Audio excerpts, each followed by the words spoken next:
Buff Nation, what up? BWB, my bandwagon buffs. What it is, what it does, and what it's gonna be. It's your man's Harry Billion. Family, welcome to the Liberian Perspective. Please do me a favor and smash that subscribe button. Make sure to give me the thumbs up and don't forget to hit that bell notification so that you can get the videos as soon as they upload to YouTube. Hey, listen, family, I got to go ahead and start this live stream into a critical look at Coach Prime's team. So that's all the business I got. Let's go ahead. You know what time it is. Let's work. Welcome to the live stream. Welcome, everybody. Crazy Bees, what up? We here. Good afternoon. Good morning. If you are in the West Coast, good morning. It is 9:01 in the West Coast. It is 12:01 on the East Coast. And wherever else you are watching from, good morning or good afternoon or just hello and welcome to TLP Live at noon. All right? Today is going to be a tough one for if you have a weak stomach. If you're more of a Coach Prime fan than a Colorado football fan, you might want to turn this one off because today we got to get to the nitty gritty. We got to keep the main thing the main thing. We're going to talk more critical today because the football fan, and I repeat that, the football fan needs this one today. Today, I'm not appeasing the Coach Prime fan. I'm not appeasing the BWBs today. Today, I'm appeasing the football fans because it is a disservice to continue to just talk about Coach Prime and all the great things that he's doing. But we're really not talking the nitty-gritty about the football team and its current state and really what we need to move forward. Today, we got to get a little critical about the pieces we got left, the pieces we still need to acquire, and what it's going to take for us to be effective in next year's Big 12. And we know that we are at FBS football, so we kind of got a shocker. You know what I'm saying? We got a shocker. We thought everything was going to be great, but it wasn't because we thought this level, we had all the pieces, but we have lost some instrumental pieces. And now replacing those pieces is going to take a lot more work than we think or we thought it was going to take. So today, we talk real football stuff. We got to talk about some of the pieces that we need. And how do we evaluate? Let's take a critical look or a critical evaluation of what we really have. And today, I want you to please put on your mature hat today, guys. All right? I got my Carolina blue on today because we about to get serious, all right? This is the color of the GOAT, Michael Jordan. So we got to get serious and talk some serious football today. This is not going to be no bashing show. It's just going to be taking a real critical look at the pieces that we are thinking about acquiring and the pieces that we currently have in that locker room. All the way from the top from coaches to the players and everything else in between. We're going to talk about a lot today, but you got to put your mature hat on today. No fighting in the chat. I don't want to see no fighting in the chat. I don't want to see none of that, guys, because we're going to be mature today. We got to talk football because a lot of other teams, their constituents, their base, they can handle it. But sometimes I feel like we can't handle it because we're more like trying to big up Coach Prime than really take a critical look at the football stuff that's going on. If you want to just take the blinders off for a second, what does it really look like? Can we really go into a place where we take a critical look at the team so that we can be prepared for next year? So that we're like, oh no, we talked about that on TLP Live. We talked about that. We were ready for that. We were ready for this. So that we're not like, oh shoot, dang. We really didn't take a real good look at that. We thought it was going to be all gravy. We thought that was going to be good. We're not going to do that today. Today, you're going to bookmark this video because you're going to come back to it and say, this is probably one of the videos that I need to take a look at to see how we kind of evaluated the preseason, because now we are in the season, and either we're going to be winning because we took a good look at what we saw, or we're going to be, if we're going to lose or we're losing, we're going to be like, well, we saw that. We know, and we talked about that piece was not really, ready yet. Are y'all ready, guys? Are y'all, can I ask y'all a question? Are you guys mature enough to have this conversation with me? Because like it or not, we got to have this conversation. Because a lot of other constituents, they don't mind having this constituent. They don't mind. A lot of other teams and their fan base, they don't mind looking at their coaches critically. They don't mind looking at their line critically. They don't mind looking at the defense critically. Their tight ends, their wide receivers, their running backs, their game planning schemes, the coaches, the assistants, they don't mind having that conversation. So hopefully you don't mind having that conversation with me today. So before I dig deep into this conversation, let me say hello to my guest, Timothy Smith. What up with you? Good day from Dallas. That's right. Hi, Crazy Beats. I already said hello. Well, hello to you. KMS, what up with you? You already got something brewing over there, KMS. You always come with it. The X-Men, what up with you? You in this building already. X-Men probably had a day off today. He joining me mad early today. He's like, yo, Harry B, I'm here for it. VA in the building, Rhonda Miles, what up with you? Y'all ready? Because we got to do it today. Today's the day that we take a critical look. All right? I don't want to hear no bashing. I don't want to hear no crazy talk. I just want to hear responsible football talk. That's what I want to hear. All right? It's 1900. What is this? Military hour? What time is it, man? 1900 hour in South Africa? Come on, X-Men. Put some numbers to that. That 1900. Y'all still in that imperial system? Like Trevor Wood said? Y'all talk metrics instead of pounds and anyway. It's 7 p.m. There you go. Stop playing with me, X-Men. You know we're not well educated in America. Well, okay, sorry, Americans. I'm sorry. I'm here. I'm sorry. You know we don't do that stuff. Come on, man. Y'all don't get me laughing today. I need to have my serious hat on. I'm not here to joke today. I'm here to get serious. And a lot of people are going to cancel me or hate me. And I'm going to lose some people today. It's okay. But I came prepared today. I came with my mature hat on. Because I know if you really hear about football, then you will appreciate this show today. Because this show is important. We need to know what's happening in that locker room. We need to know what's happening with the current situation. So let's talk about it today.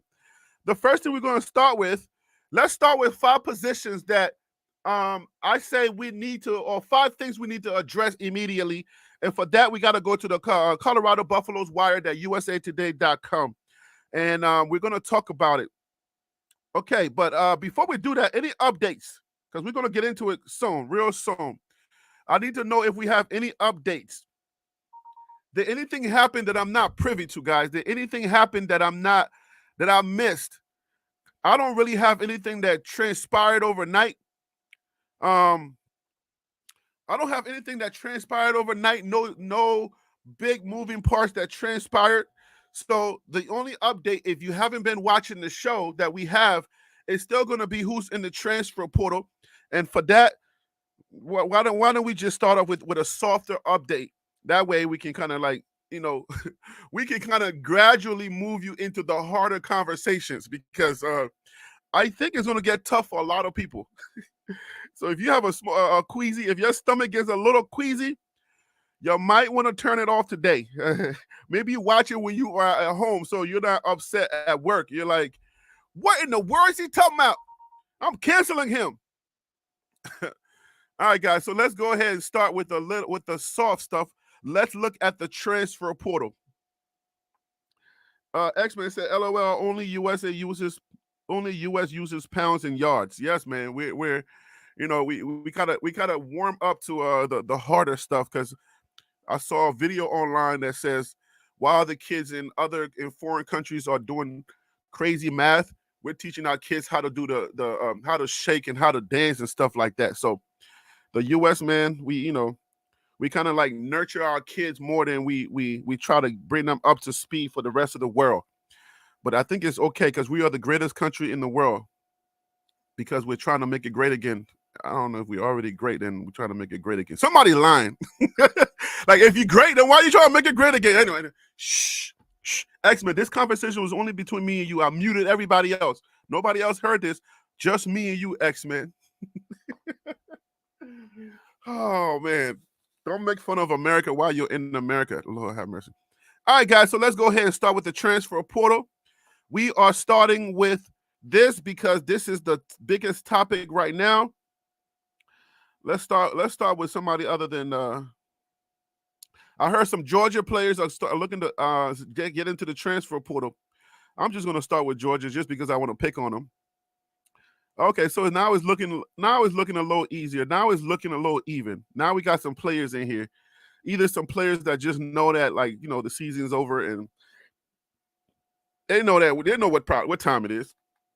At first we was like no players because, it's playoff season. All right, so let's look at the Pac-12 and look at Colorado. Nobody got time for no Georgia. Let's go.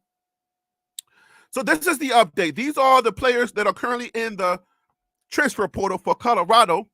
All right, guys. So here we go. We're starting with Michael Harrison. That is the tight end that I said he was a star player, and everybody came from my head. Maybe not everybody, but some people came from my head. There was like, Harry B., stop drinking the Kool-Aid. He is not a star. My argument about Michael Harrison being a star is somebody that is celebrated, okay? Celebrities are celebrated people. I believe Michael Harrison, he became a star at that CSU game because he kind of like, he called the game. And his jersey, he had a shirt that pretty much, was the biggest selling NIL shirt that Colorado had. So if you bought that shirt, you pretty much putting money into the NIL pot. So, and if it was the biggest selling and everybody knew about Michael Harrison or Mikey as we became to know him, he became a household Colorado name, not to the entire football field, but he became a household name for all of us. You can say you knew Michael Harrison's name before you knew Owen Carey. You probably didn't know Owen Carey because he was not on the team, all right? So Michael Harrison jumped into that transfer portal. I said we lost a star player. Some people was like, man, you scared the crap out of me. We didn't lose no daggone star player. Michael Harrison was not no daggone star player that was cussing me out, calling me all kinds of names other than the man of God. So, but that was my argument.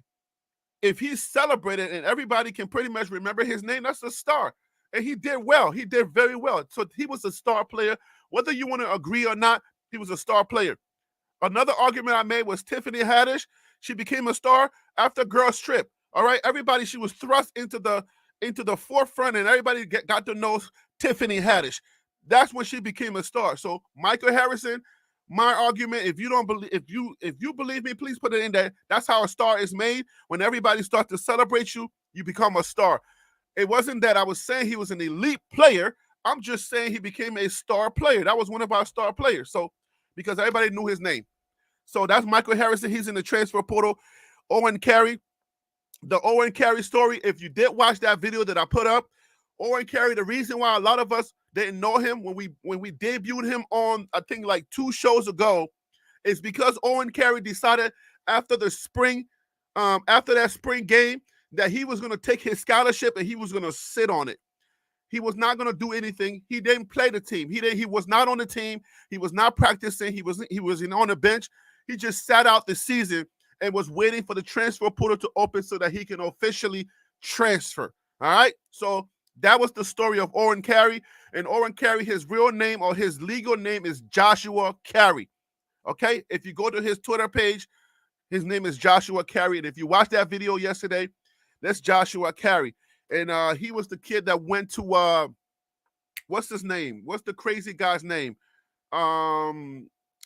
That big black guy that talks about he disparages black people all the time, like Candace Owens. So whatever his name is, I forget his name right now. He went and sat on his couch and he was trying to talk crazy about Coach Prime, and that's what they're gonna do. Okay, those guys, if they're gonna get somebody on their couch, they're gonna have leading questions, blah blah blah blah blah. All right, and then one of our, I would say, good running backs. He had a breakout season with Coach Prime this year. Is Anthony Hankerson. He's into that transfer portal. Our starting center, Vance Wells. Vance Wells. That's how we Liberians, we pronounce everything. My name is Harris, of course, all right? Because I'm Harry, so we say Harris. So that's the thing in Liberia. So my tongue is like Liberian trained, but I'm trying to force out what we call the series, which is the American English. So Vance Wells, okay? All right, so Van Wells is our starting center. He's an inside offensive lineman. He is into the transfer portal. Whether you want to believe it or not, he was a starter, and I believe Tyler Brown is going to be taking his spot because Tyler Brown had to sit out the season. So Tyler Brown will be our starting center. And then we lost our left tackle. Guys, my lips is really coming in this morning. Please forgive me. That was Gerard Christian Lichtenhan. He's into the transfer portal. If you look on the right-hand side of your screen where it says crystal ball prediction or percentage, none of these guys have teams yet that are being crystal ball that they're going to yet. All right, then we lost Marvin Henn. He was a linebacker.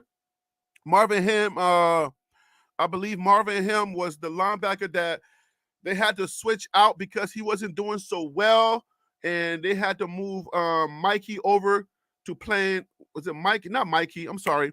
We had to move Trevor Woods over to linebacker, from safety to linebacker, because Marvin Henn wasn't really doing all that well. So that's the story about Marvin Henn. And then Caleb Faria, his dad was a former Buff. He's a former Buff star.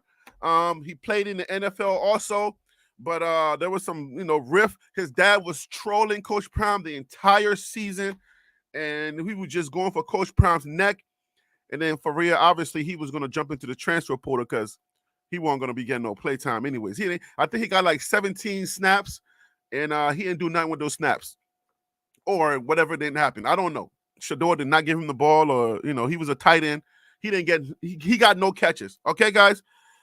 So are those stories, does those stories suffice for an update on what's happening? I think I had a story for each person. You see how well I know this team? Do you see how well I know this team? Can I get some thumbs up? Can y'all hit that like button? Because for every position, every kid that's in the transfer portal, I pretty much had a story for them. I'm proud of myself. Are y'all proud of me? Y'all still here with me? So that's your update, guys. That's what's happening on the player side.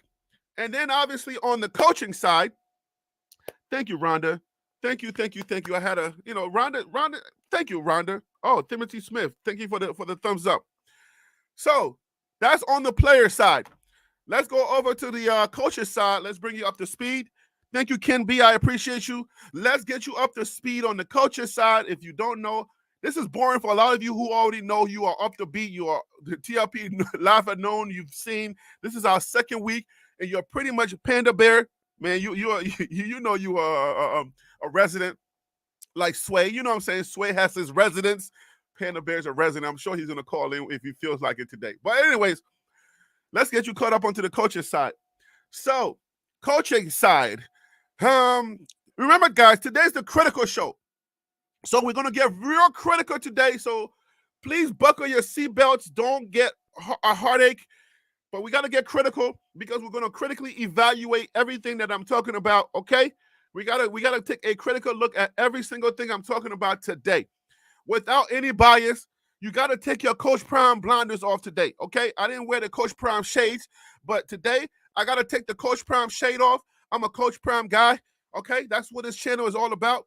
I'm kind of like bending down, so let me put my microphone up a little bit more because my neck is starting to hurt. So take your Coach Prime blinders off today. We got to get critical. Today is about football. It's about the health of this team. If you are a true Buff fan and a true football fan, then we talk about the real nitty-gritty stuff. We talk about the main thing today. We're not getting critical. It's going to be constructive criticism or constructive criticism so that we can really look at what we have. as opposed to, that stuff that we always do where Coach Prime can't do no wrong, stuff like that. That's not today. Put that away today, okay? No. Today's football. We're talking football today. On the coach's side, we lost Coach Nick Williams. Coach Nick Williams, linebackers guy, hell of a recruiter, and he's going over to, he's going to be coaching at Syracuse. All right, Syracuse. They announced their coach, their head coach. He's going to be going over at Syracuse. I think somebody said they had a crush on him. Yeah, so we got some club members here that really liked him, and they wish that he was available for dating and stuff. So that one's not football. That was a little side note. Maybe that was my random fact for today. So get your random facts ready because we do have a segment where we just say something random. Okay. Yesterday mine was about hot six oil. All right. I put on hot six oil to accentuate my smiles and everything to make me shine and glow. That was my, random fact. So get your random facts ready. When I say random fact, hashtag TLP random, you're going to say it then. But Nick Williams is gone. We're going to talk about him today, what losing him means to this team or what it's going to mean, and his replacement. We're going to get critical. We're going to get real critical today about Nick Williams. We're losing Coach Boyle. He's going over to coach with San Diego State and Sean Lewis. You guys already know about Sean Lewis, right? He's the OC. He was the biggest name that left. And then we're losing Hagan. Coach Hagan is going over to coach with he was the liaison for community, you know what I'm saying? He was pretty much the community guy. He was a historical buff, or he was a instrumental buff, and he spent a lot of years here, and he's leaving to go over and coach with Sean Lewis. And there's some narratives there, like if a coach leaves, if it was bad blood that the reason why they left, if it was some bad blood there, then are people taking sides? How do you look at that? If a buff, and I'm talking about a buff that was like a big time buff, if he leaves and goes over to the enemy side, are we calling Sean Lewis the enemy? If he goes over to the enemy side, then does that mean he's taking sides? I don't know. I'm not going to play that game. I think I just did. Anyway, so Coach Hagan is gone. And so we got three coaches. One, we know the other, Brew is gone. So several coaches are gone. Coach Prime did say that we were going to get some movement in the staff. So those coaches are gone. So we have our work cut out for us. Coach Prime has his work cut out. That's a lot of pieces to go. And that's what I want to talk about today.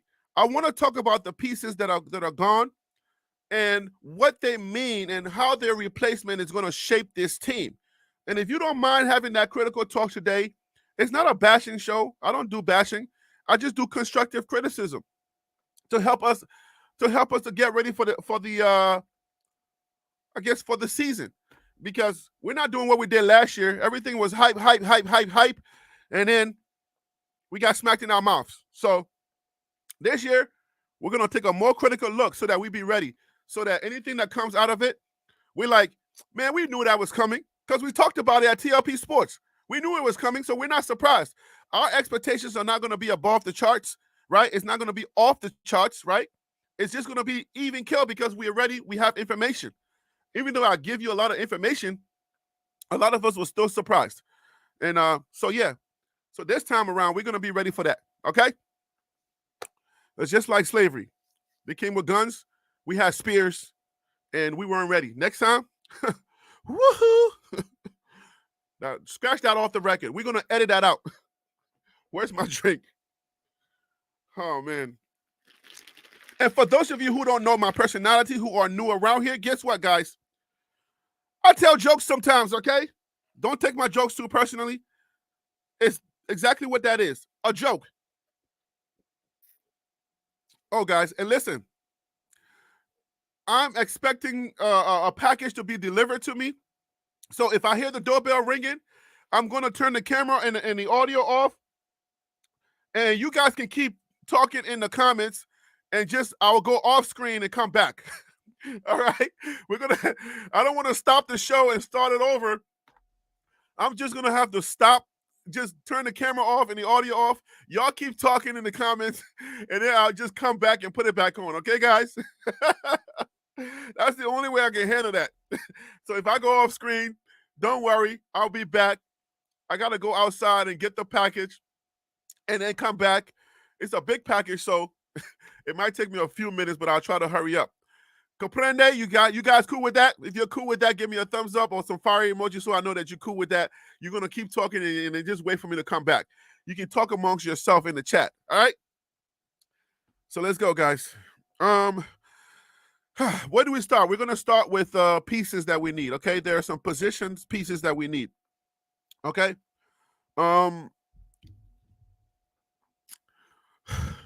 You guys ready? Are y'all good out there? Let me say hi to my people here. Why did Coach Nick leave? Is that a rhetorical? I don't think like when somebody leaves, I don't think like they give us a why. I think basically it's more like they want to get another job. I don't know that Coach Prime was expecting that one, but I think he just wanted a new environment. We don't really know. That's Phila Speaks. All right, so a lot of people are saying that Coach Prime needs to be humble and ask for help. I want to know what you think about that. Oh, guys, I forgot to say the other part. We're getting critical. So this is a show that if you're not at work and you have some time to talk to me, I want you to come on. This is a show for the people. This is where you get to voice your opinion. This is where you are the expert. So this is the voice of the people. I don't have any experts that I have lined up on these shows where they can come on and give me their expert opinions. This show is about you, TLP Live. When I go live, I ask you to be the expert, to come on and give me your opinion. We are the fan base. So whatever we say is how we have discussions anyway. So if you look above my head, right over here, it says to call into the show. Email me, hottipsfortlpsports@gmail.com. I will send you a link. And then you can click on that link and come on. You can come on screen or you can turn off your video and just talk to me. And then all of us will get to have a conversation about what you and I are talking about. So let me go ahead and send the link now to myself. That way I can just copy and paste it when you go ahead and email me. All right, guys. So we're about to start the show. I'm just going to say hi to my guests. I don't want to be rude. Panda Bear, what up? Deacon, what up with you? Purple Orca, I see you. Harold Mitchell, what up with you? Said, dude, get started. I've already started. D Squared, what up with you? Keegan Park University, what up with you? Dope Show Gaming, what up with you?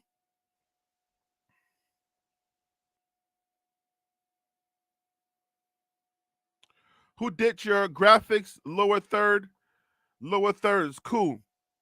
Oh, I did that in Canva. Canva they're not a sponsor, but yeah, I did that in Canva. I just took one of their stuff that they have on there, slapped my stuff on there, put some words on there, and bada bang. Good morning, D Squared. What up with you? If you are ready, guys, let's go ahead and get started. Don't forget that I may have to walk away. So if I walk away, don't be afraid. Just keep talking amongst yourself. Yo, thank you, Keegan. I appreciate you. If I'm saying your name right. Keegan or Keegan. All right, let me share my screen so that we can go ahead and get started. This is a video that I would have made in a single video, but since we are live, I want to talk about it, and we're going to be getting critical. I want to go ahead and talk about it. All right, here we go, guys. If you are ready, here we go. This is Colorado. This is the Colorado Buffaloes Wired at usatoday.com. I'm going to go ahead and put on my broadcast voice as I read. I will stumble upon names and words because my public school education is a little bit, on the inside. The top 5 position groups Colorado should focus on in the transfer portal. Where are those position groups?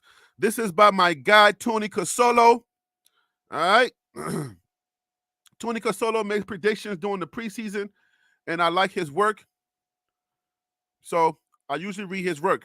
December would be a busy month for Colorado. The Buffaloes had coach Deion Sanders. The transfer portal has opened up and countless numbers of players have become available. And if you guys don't know, guys, there have been over 1,000 players that has entered the transfer portal this year. Last year, I believe the number was like 800 players, but over 1,000 players have entered the transfer portal.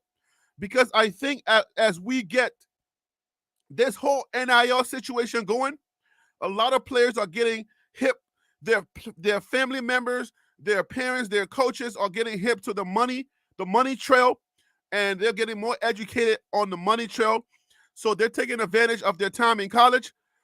Depending on what the NFL draft is going to give them, they don't know. So they're like, hey, man, stop trying to be that old school guy. Go get your money while you can. And if the NFL comes, that's going to be icing on the cake. So, hey, man, 1,000 players plus have entered the transfer portal and counting. Way more than in the what's the name? Than last year. All right, let me can this thing move? No, it can't move. All right, whatever. All right, so number 1 is going to be the offensive line, guys. Colorado is already down 2 O-line starters as center Van Wells and left tackle Jarrell Christian Lichtenham both announced their intentions to leave the program. Even before the loss of these 2 players, the Buffaloes desperately needed an infusion of talent up front.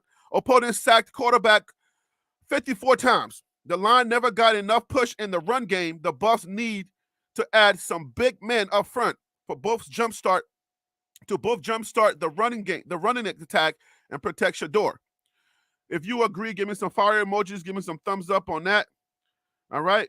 This advertisement does not want to go away, so we're going to have to deal with it just like that.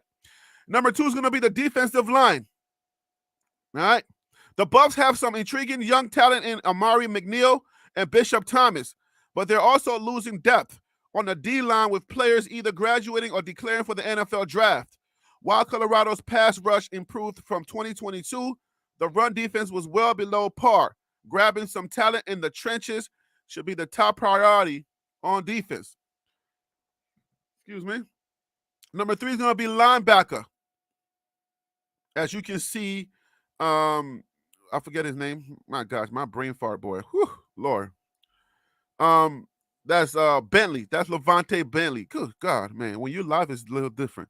The Buffs have some starters coming back, but will rely on redshirt freshmen across the board at linebacker.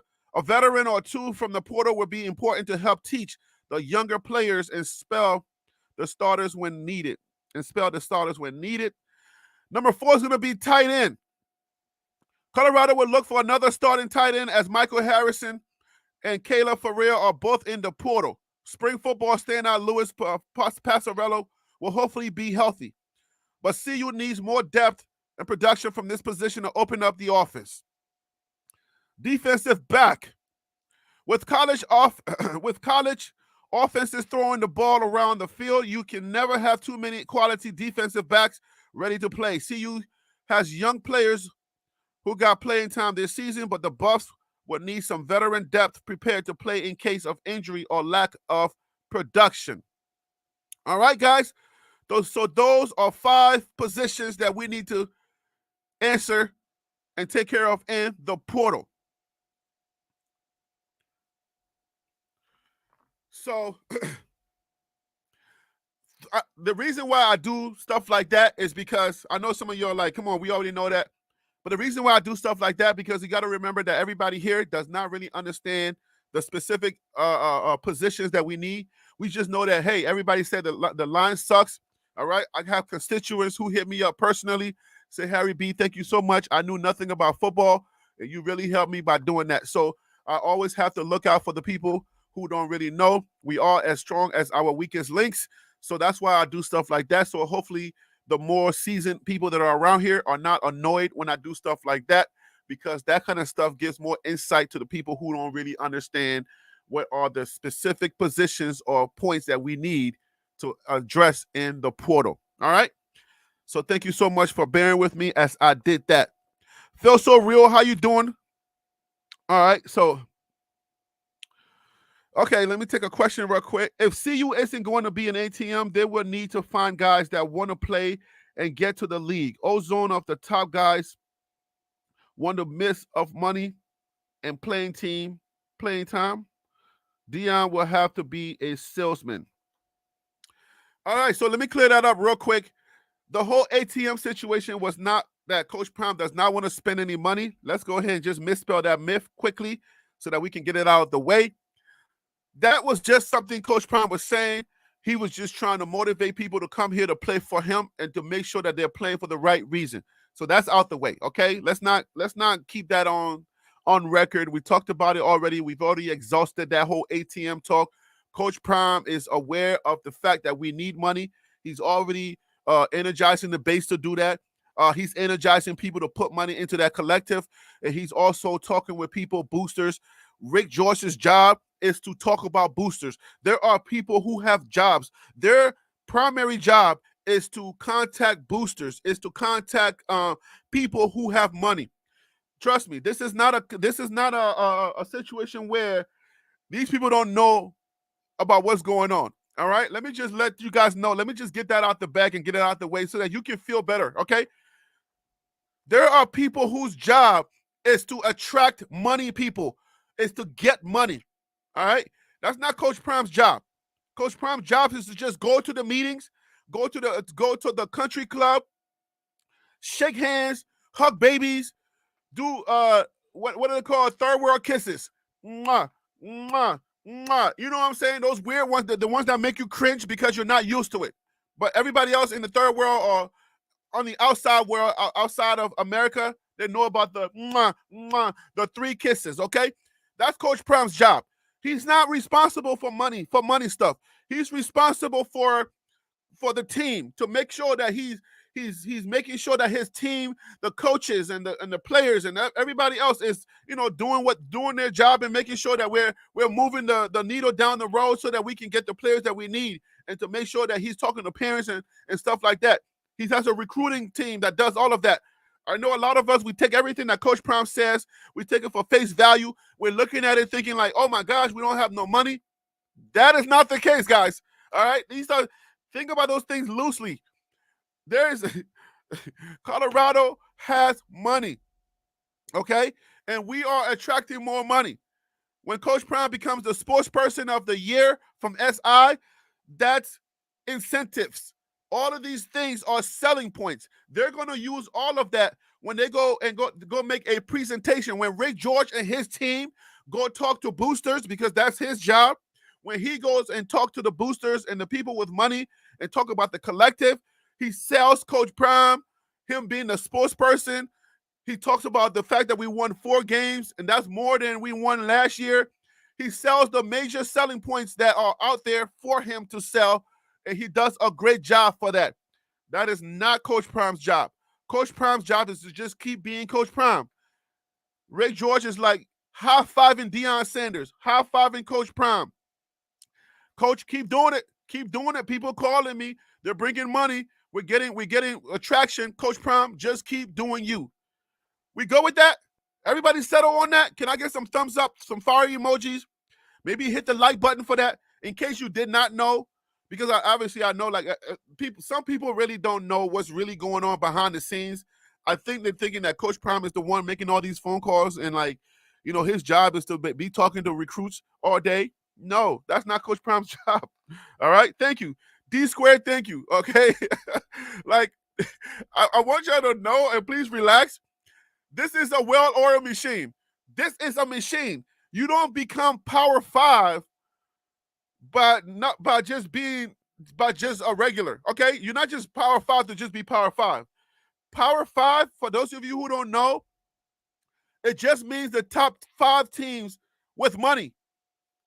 And if that was a knowledge that you didn't have before, can I get a fire emoji or a thumbs up or at least hit the like button so that the algorithm can send the video out?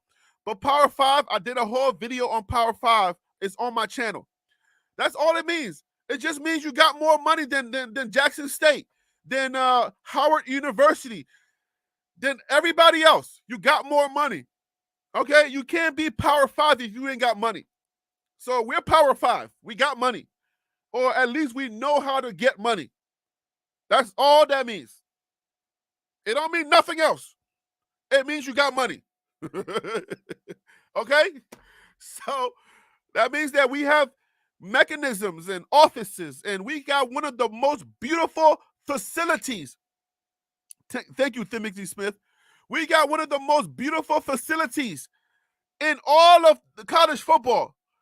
Colorado University, or University of Colorado, guys. And for those of you who didn't know, CU is not Colorado University, is University of Colorado. But in 1954, all right, 1954, they had to distinguish themselves from California, all right? So in order to distinguish themselves from California, they had to say CU instead of UC. They were already UC, University of California, all right? So they switched over from UC for the confusion to market themselves separate from the other California, the other West Coast team, all right? So they said CU. So some people may say Colorado University, but it's University of Colorado because of, because of legal reasons, but CU for marketing reasons, for separation reasons, okay? If that's your first time hearing that and you didn't know that information, let me get a fire emoji or a thumbs up, because you know what I'm saying, that's what I do here on this channel. I educate. Good morning, Peter Investor. Good morning. You know what I'm saying? This is one of the best channels that covers this team, because I took it upon myself to become like I went to the school. Even though I went to UNC Greensboro, I'm a UNC product, but I know a lot about this school, a lot more than a lot of the channels that you follow, the channels, videos that you watch the most. I know more about this school than they do, and I educate here. So I work hard for you. I work hard for my 11,000 subscribers. Trust me, I'm one of the most hardest working CU coverage guys that you have on YouTube. I promise you. Nobody got me. Nobody got me besides the CU channels. Ain't nobody got me. I put everything on that. Okay, let's keep going, Harry B. You flexing right now. You flexing right now, Harry B. You're flexing on TLP Live at noon.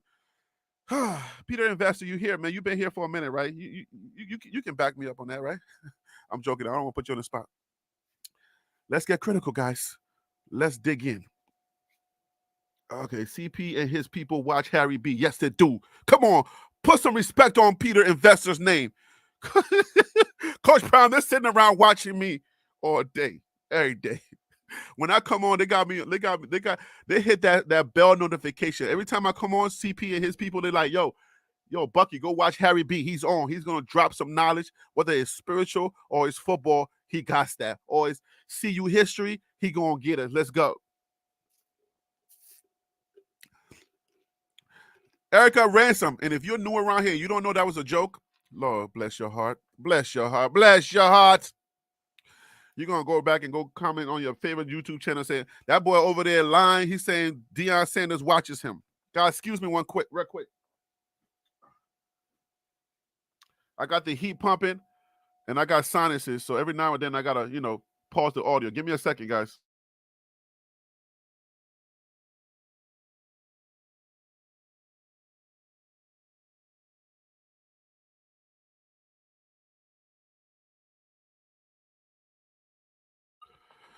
Yes, I'm live, but my nose be running because I got sinuses. Please excuse me.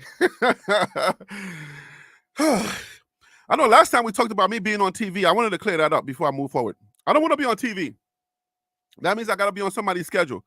I want to be a podcast that gets a sponsorship with an entity that says, hey, man, do the podcast. Your people love you. You'll have a great time. Give us the audio. Give us the video. We'll upload it and we'll market you and we'll rock like that. That way I can keep my anonymity. That way I can continue to be Harry B, do what I do, so I'm not on anybody else's clock. I'm always on my clock and I can still be myself. So hopefully that clears that up. I don't want to be on TV. I want to keep promoting my business and make it grow, because I know there's 11,000 of y'all are here, or 11,500 of y'all are here, Yeah, Spotify and all those people. I want to get like maybe a couple of $1 million and then just keep doing what I'm doing. I can rock out with y'all here on YouTube. You know what I'm saying? I can have my, my pajamas on and wear all my I can still be me, tell my African jokes, make fun of America, make fun of Africa, make fun of everybody. That way I don't get in trouble and get canceled. So I don't want to be on TV. I just need a big deal. That's it. That's why I'm working so hard for y'all. Let's continue the show. Let's talk about first, and I know you guys are not gonna, take this too well, but we're gonna talk about Warren Sapp. We're starting with Warren Sapp because Warren Sapp is supposed to be the defensive line coach. If replacing Nick Williams or replacing who is it replacing? I forget who he's replacing. Is he replacing Brew? Warren Sapp is supposed to be replacing Brew, right? So let's talk about Warren Sapp. Warren Sapp does not have experience coaching. Warren Sapp was a Hall of Famer. Warren Sapp was a guy that he was one of the best when it comes to the job of the defense. All right. Warren Sapp is okay. So let me rephrase this thing. This is not going to be that show where we rock anybody to sleep, where I promote Deion Sanders, Coach Prime. Yeah. We're not doing that today. We're being very critical. If you just entered the stream, if you just entered the chat, we are being very critical today. We are taking a critical look. We are diving in and we're going deeper. We're having a more mature conversation today. We're not doing that. He's a treasure today. We're looking at football acronyms. We're looking at coaching acronyms. We're being very critical today. We're taking a very critical look. We're taking all the Deion Sanders blinders today, and we're digging in because it's football and it's necessary for the fan base to understand what we're getting instead of good replacement. So that's where I'm at right now. Is Warren Sapp a real good replacement for Coach Brew? I believe it's Brew that he's replacing. All right. So is he a good replacement? Coming in from being a national treasure, being a Hall of Famer, being one of the best at his position, that's why he's a Hall of Famer, right? Does that always translate into coaching? And we know that there have been many players, former NFL players, that have tried coaching and fell flat on their faces because it doesn't always translate. There have been many people in the comments, on many comments, that always say, you don't know what you're talking about because you never played the game. Well, there have been people who have played the game, and a lot of them still don't know what they're talking about. So that's not always a litmus test of something that has to deal with the sport or coaching. All right? So it doesn't always translate. Coaching is different. There are coaches, I would say, I don't know the percentage of coaches that are coaching that have never played the game.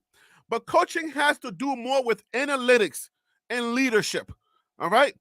Analyzing the game, understanding how this happened, how if you push that button, what's going to happen. If you have kids that are kind of curious, they're always trying to push this button and push that button, you might want to start treating them as a coach because they're analytical. They're curious. Curious people make good coaches because curiosity breeds questions, and questions, you know what I'm saying? Questions these require answers. And once you start going on the quest of getting answers, that makes you a great either scientist, analyst, or it makes you somebody who can lead other people. So I heard somebody say, am I yelling? Let me stop yelling. Because when I get in my bag, guys, when it's go time, when Harry B starts to yell, you know I'm in my bag. You know I'm preaching now. You know I'm ready to go. I'm like that old Baptist preacher. Once I start yelling, that's when you know I'm preaching. When I start talking like this, that's when you know I'm in my bag, and it's time to go. That's weird. I grew up Baptist, but yeah, that was annoying. All right, guys. So, Brewster is the Titans coach. Sapp will replace Coach Sal. Coach Sal? What you talking about? Not Coach Sal. No, I don't think Coach Sal isn't going nowhere.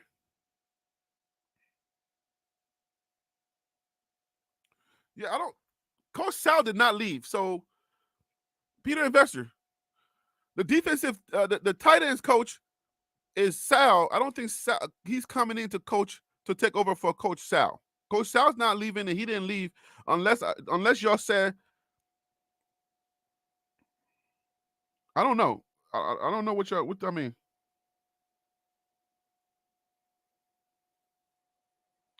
Travis Hunter. Hold on, what is this? I just got something on the news here. Travis Hunter clinches Paul Herning Award as most outstanding two-way player in the.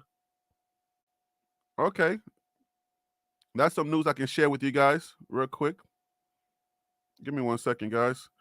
Let me share this news with y'all. I just got this on the wire. I want to share that with you guys real quick. If you already knew it, cool. Yeah, I was thinking. Yeah, Maestro, not Sal. He's not replacing Sal. Sal's still there.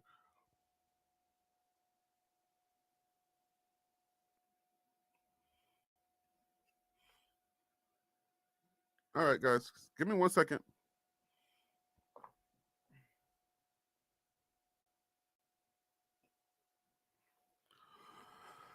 All right. I just wanted to share some piece of news that I just got from the wire. I want to share that with y'all.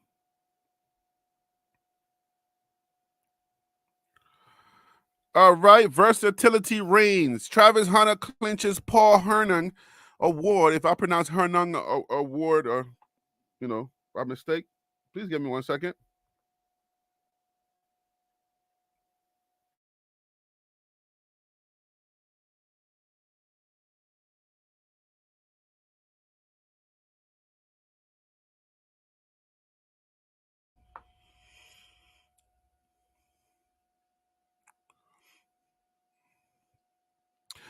All right, Travis Herning Award as most outstanding two-way player in the nation. I'm sorry, did I say national? Let me read that again strictly. Okay, let me just read that again clean, just in case. Versatility reigns. Travis Hunter clinches Paul Herning Award as most outstanding two-way player in the nation. That's what's up, Travis Hunter. That is from AthlineSports.com, and that is going to be from Kevin Borba. He is one of the guys that I use his material. So that is some information that just came across the wire. I just wanted to share that with you guys. All right. So, do y'all think if you can take off the blinders for a second? Remember, guys, we're talking critical today. Take off the blinders. Let's have a real mature conversation. Let's have a real mature football conversation today. All right? If you take off the blinders,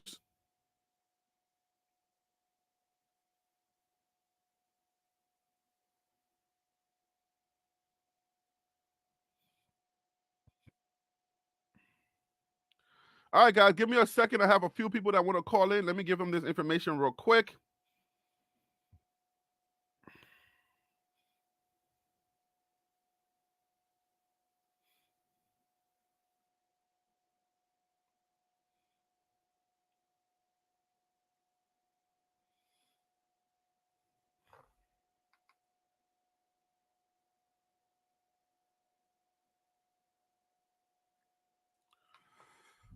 If you were to take off the blinders, guys, let's look at Warren Sapp as a critically. Let's look at Warren Sapp critically. Warren Sapp has no coaching experience, none whatsoever. Will he be a good replacement? Because we're going into a critical period and a critical time in our CU football history. All right? So, like I just told you guys, a former player does not always translate as a good coach. All right? We don't know if Warren Sapp has no coaching experience. Does he come in and be the defensive coordinator? Does he come in and take such a big position? And is that the right move for such a big job?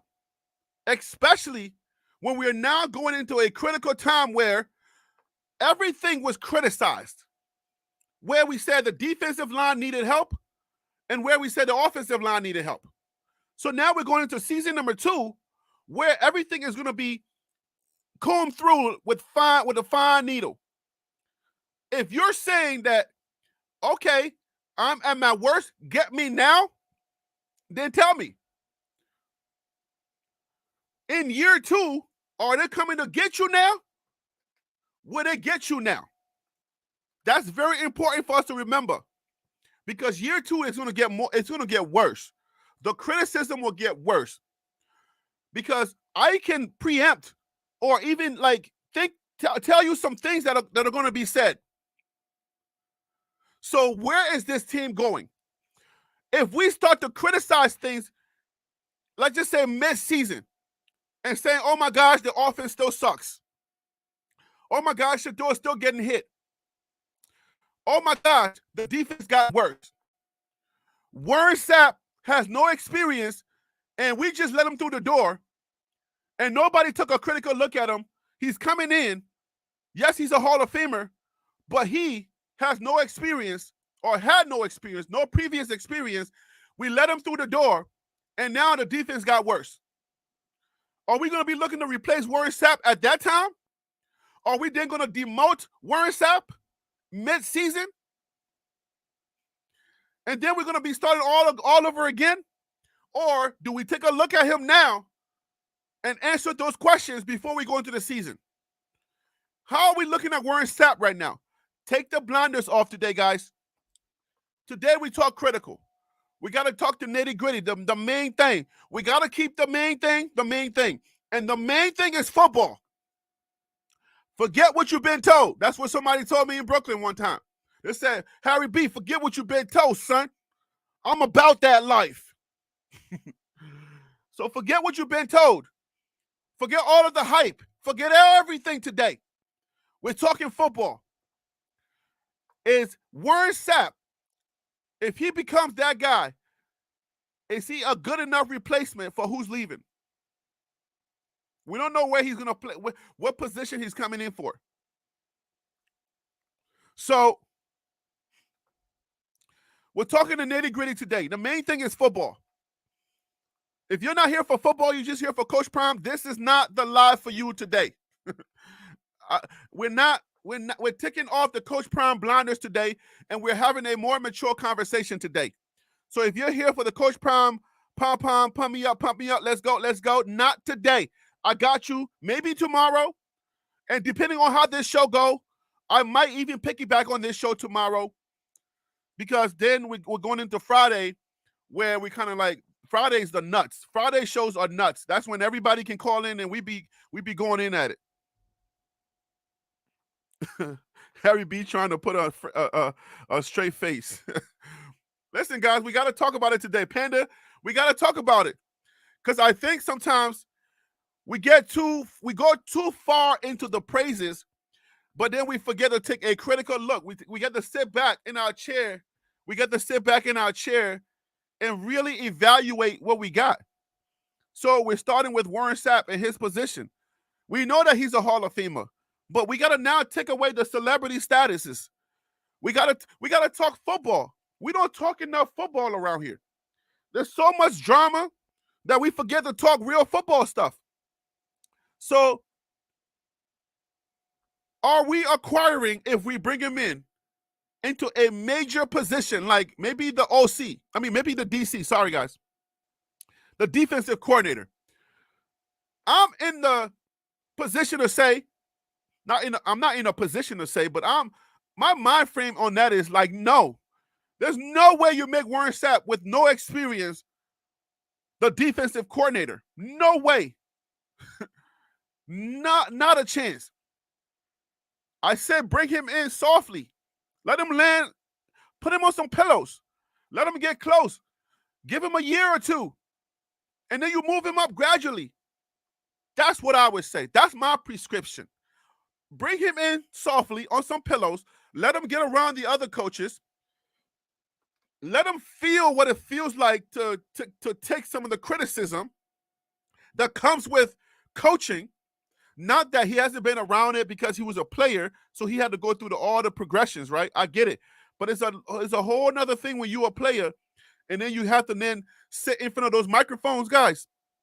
All right? when you have to sit in front of the microphone every year, every day, every game, and you have to give an account for for the decisions you made on that field, there's a difference when you are in the coaching position than when you are a player experiencing that. Can I get an amen for that? All right? Can I please get an amen for that? Because the press are going to be pressing you. If y'all didn't know the reason why they call them the press, their job is to press you.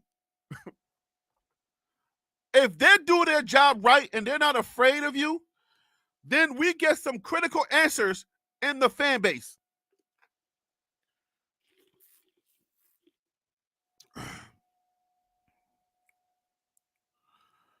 Ramona says, I agree, Mr. Sapp should be transitioned into position. There is more to coaching.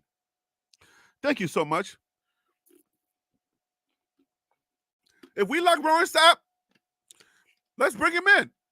But let's bring him in at a lesser position. Let's bring him into a position where he get an opportunity to shadow someone. Bobby Wood said, are you a hater? Was that question for me? Because I think I was I made it very clear that this is a critical show. Yeah, I think Purple Orchid said analyst role. Excuse me. I'm not a hater. If you don't know the show, if you're new here, I preface the show saying, guys, we're getting critical today. This is my team. I'm a BWB. I'm a bandwagon buff. Bandwagon buff means we're here for Coach Prime. We didn't know Colorado before. I'm a bandwagon buff. So I'm a Coach Prime guy first, and then I'm a Colorado guy second. I'm kind of fusing the two because I'm almost like a Colorado guy now, okay? But I'm not a hater. If that question was for me, if I'm a hater or not, I'm not a hater. I'm more of a supporter. But today on this show, we are taking a more critical look at what we got and what we're getting. All right? We're taking the blinders off today. This is not a praise Coach Prime show. This is not a praise the buff show. This show is about taking a critical football look to make sure that we are ready for the season. Because the hype gets you here. Then when the season comes and we get smacked in our mouths, if Kansas give us a smacking, boom, then we go. I'm going to put this up for y'all. All right? Let's go ahead and put this up, Harry B. You're going to learn a lot here on this show, guys. That's what we do here.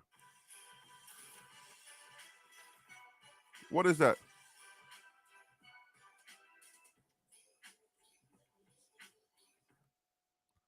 I think something was playing in the background. Sorry, guys. YouTube, do not cancel my check. That music was not for me. Oh, man. All right, guys, so look at this.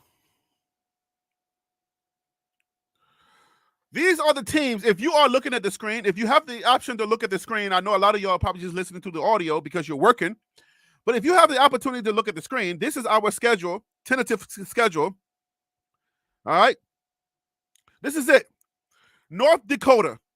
If we're not prepared for these teams, we're going to get a rude awakening. Okay? We are going to get a rude awakening because Nebraska would not be the same team that we played this year. Colorado State, we know, would not be the same team that we played this year. They already gave us a problem, right? North Dakota, we don't know. It could be, we could get them. We don't know. Baylor, that's a Big 12 team. They could give us a problem. All right? Who is we? Are y'all talking to me? Because I don't know. Oklahoma State, Kansas State, Cincinnati, Kansas, Texas Tech, UCF. And I believe that's University of Central Florida. So, are we going to be prepared with Warren Sapp as either a DC or in a major coaching position to play some of these teams? I'm not picking on Warren Sapp. I'm going to get at everybody today. We're taking a critical look, remember?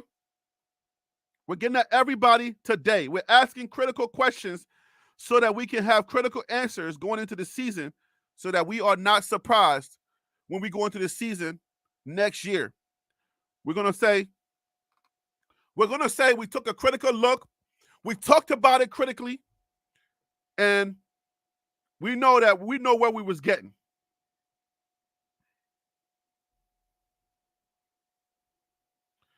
All right, Timothy, I'm about to invite you onto the show.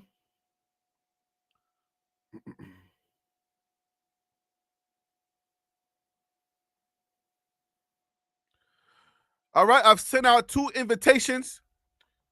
I sent one to Kevin and I sent one to Tim. So either one of those guys are either going to come on or going to come on. We're going to talk about these topics. All right, so we talked about Warren Sapp. Warren Sapp is going to be, he's a defensive Hall of Famer.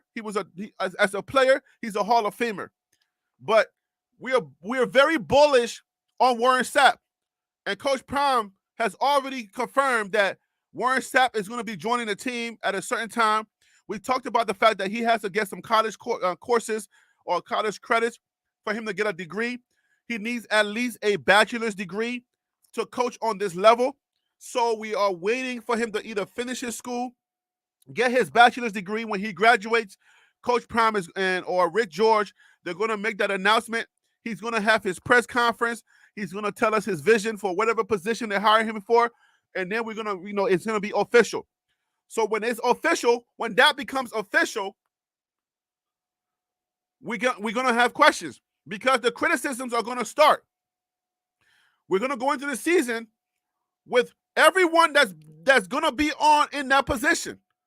And we're going to then start saying, oh, this person sucked. We had Sean Lewis. We were praising him. We were bigging him up. And then the crap hit the fan, and he sucked. The O-line sucked. This sucked. That sucked. Everything sucked. Replace everybody. Let's get rid of all of them. I'm saying let's preempt that. Let's have that conversation now so that way we're prepared to understand the dynamics because we're going to have to stick with people. If you bought it and it's non-returnable, you're going to have to keep it. We can't keep getting rid of everybody. There's going to have to come a certain time where if we stink together, and we're going to have to stink and stick together. That's a tongue twister, but I got it out. Okay? We're going to have to accept what we got, and we're going to have to develop together. And somewhere down the line, we're going to start winning games because that's what happens. We have this mindset. We want to win right now. That's what Coach Prime said. We're going to win right now. Well, we didn't win this year, but we got to start putting pieces in place to win. All right? So, and I'm not talking about off the field winning. Oh, yes, Coach Prime did a lot of great things. We already had a show for that. But we're just talking football today. If we're talking strictly football, we had a losing record. Maybe 6-6 is a 500 record, and we can call that a winning season. But when you fall below 500, that's what you would consider a losing season. I know there's some buffs that we have to rock. I wouldn't say buffs. I would say there are some Coach Prime people that we have to kind of rock. Okay, rock a little bit. We got to pacify you just a little bit because you're gonna. What you say? Coach Prime won more games than they did last season. He's a winner. Not today. Not today. Cut it out. Take off the blinders. We're talking strictly football today. We're critical today. So if you already pushed that unsubscribe button, I get it. I understand. By the time I check my numbers after this show, there's going to be a few of you that's already gone, and it's okay with me. But I'm good with that. I was like, Harry B, I had my little talk with myself. Harry B, you're going to lose a few subscribers because you're being critical, and this crowd does not like criticism. So it's cool. I understand. Some of y'all are going to stay because you're more mature, and I get it. I don't mind having a conversation. All right. So shoot the itch, whatever. I can't say that name too loud. It sounds like a cuss word. Big 12 wide open, of course. Let me put it up.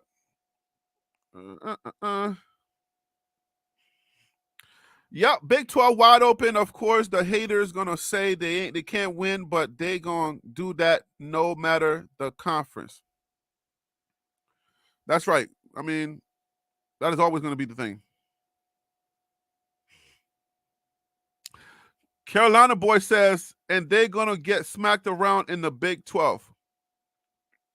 We don't know that yet because, I mean, if you don't know what we got yet, then you can't really say that unless you're just a hater. If you are just a hater, then you're not taking a critical look. That's what we're doing on this show.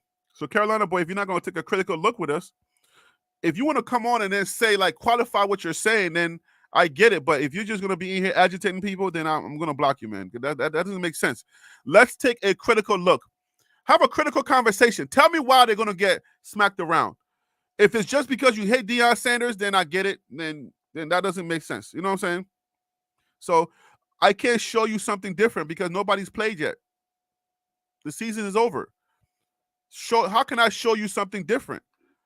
That's the same thing y'all did last year. And then y'all was saying that TCU was going to smack us around. You were probably one of those people. That TCU was going to smack us around because they won the national championship. You're doing the same thing again. I'm taking a critical look, a very critical look at the team. Let's talk real football, not that dumb stuff that y'all be talking about. Just saying they're going to lose just because it's Deion Sanders. That's dumb.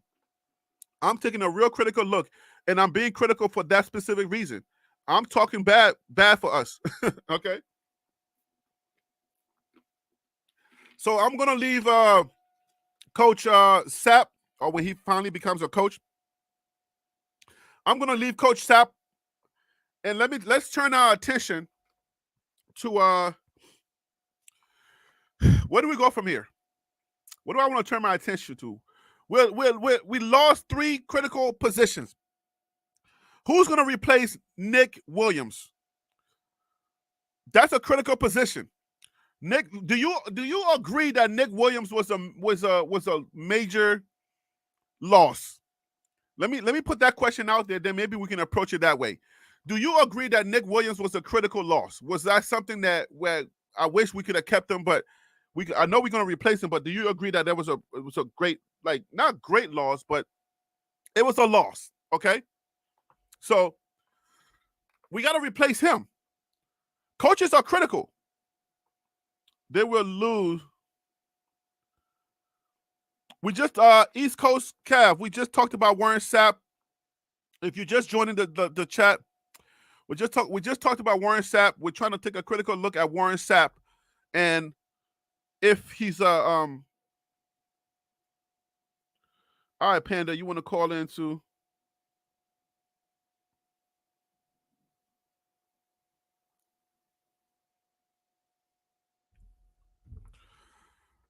If Warren Sapp is going to translate, even though he's a Hall of Famer, is he going to translate into a good coach? Right? Is he going to translate well into a good coach? And are we really getting a quality piece when we talk about Warren Sapp?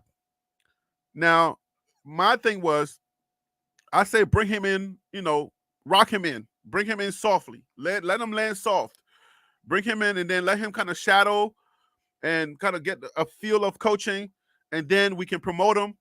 If we see spots where he can, he's improving, we can promote him and then continue to promote him.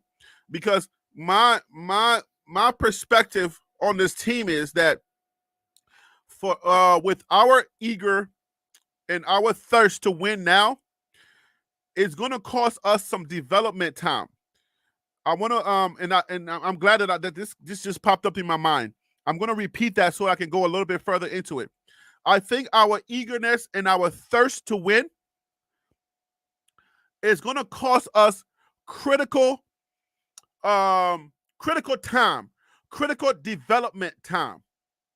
Because I feel like we're talking that talk and we're putting stuff out there from Coach Prime and the way that he's putting it out there, we're losing critical time for development because we have a thirst and a desire to win right now.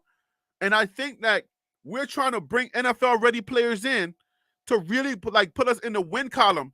But I think this is just my opinion. All right.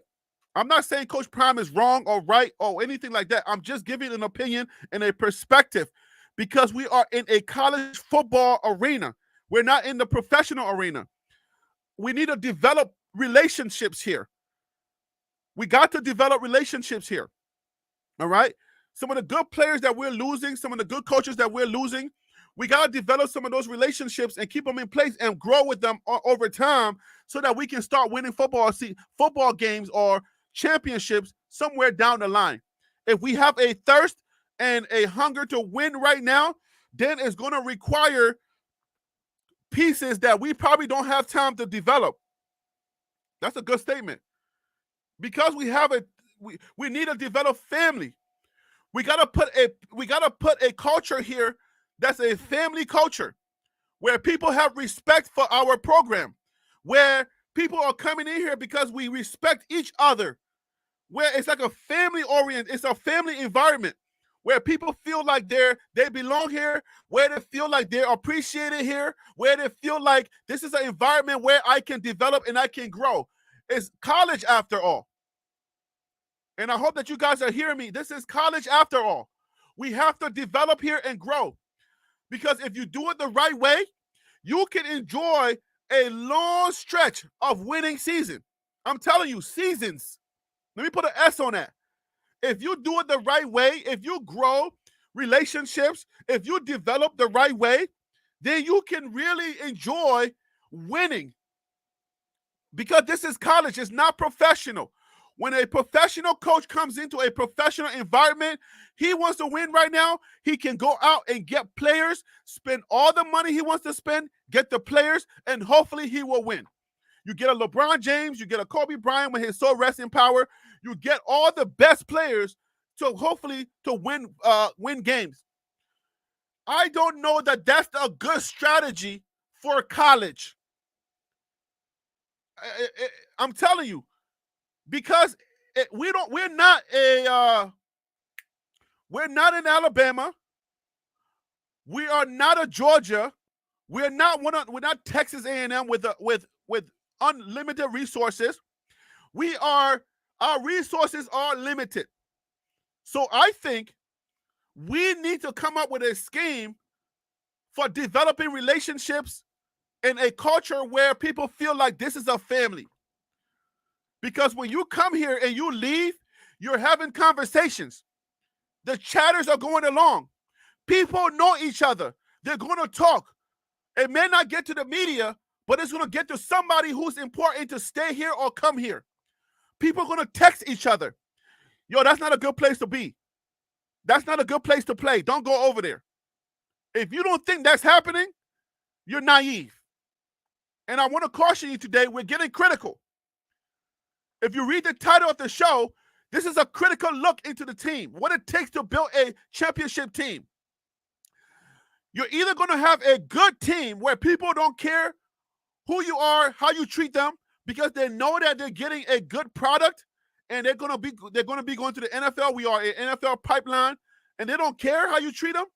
Or it's going to be the opposite. They may not have the biggest purse. They may not have the biggest budgets, but when you go over there, there's a good feeling there. Something's happening over there. Are y'all with me?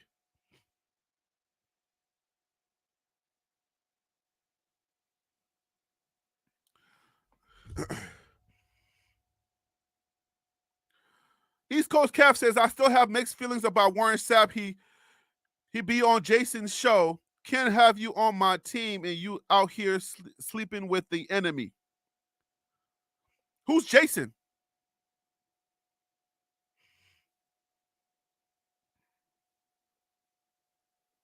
Chris Glint, what up with you? Hey, Kev, tell me who Jason is.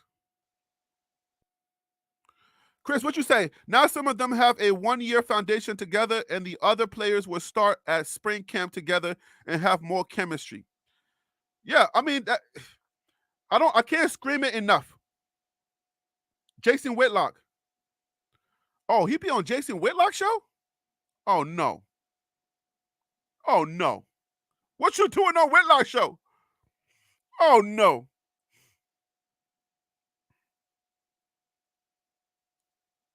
No way.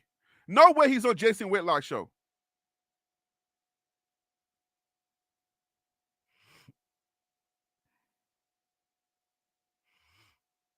Well, you're calling people white boy and stuff like that. Come on, man. What are you doing? Yo, shoot. Calm down, bro. Stop calling people names. This is a safe environment. Let your comment or your football comment stand on its own. Don't call no names, please, guys.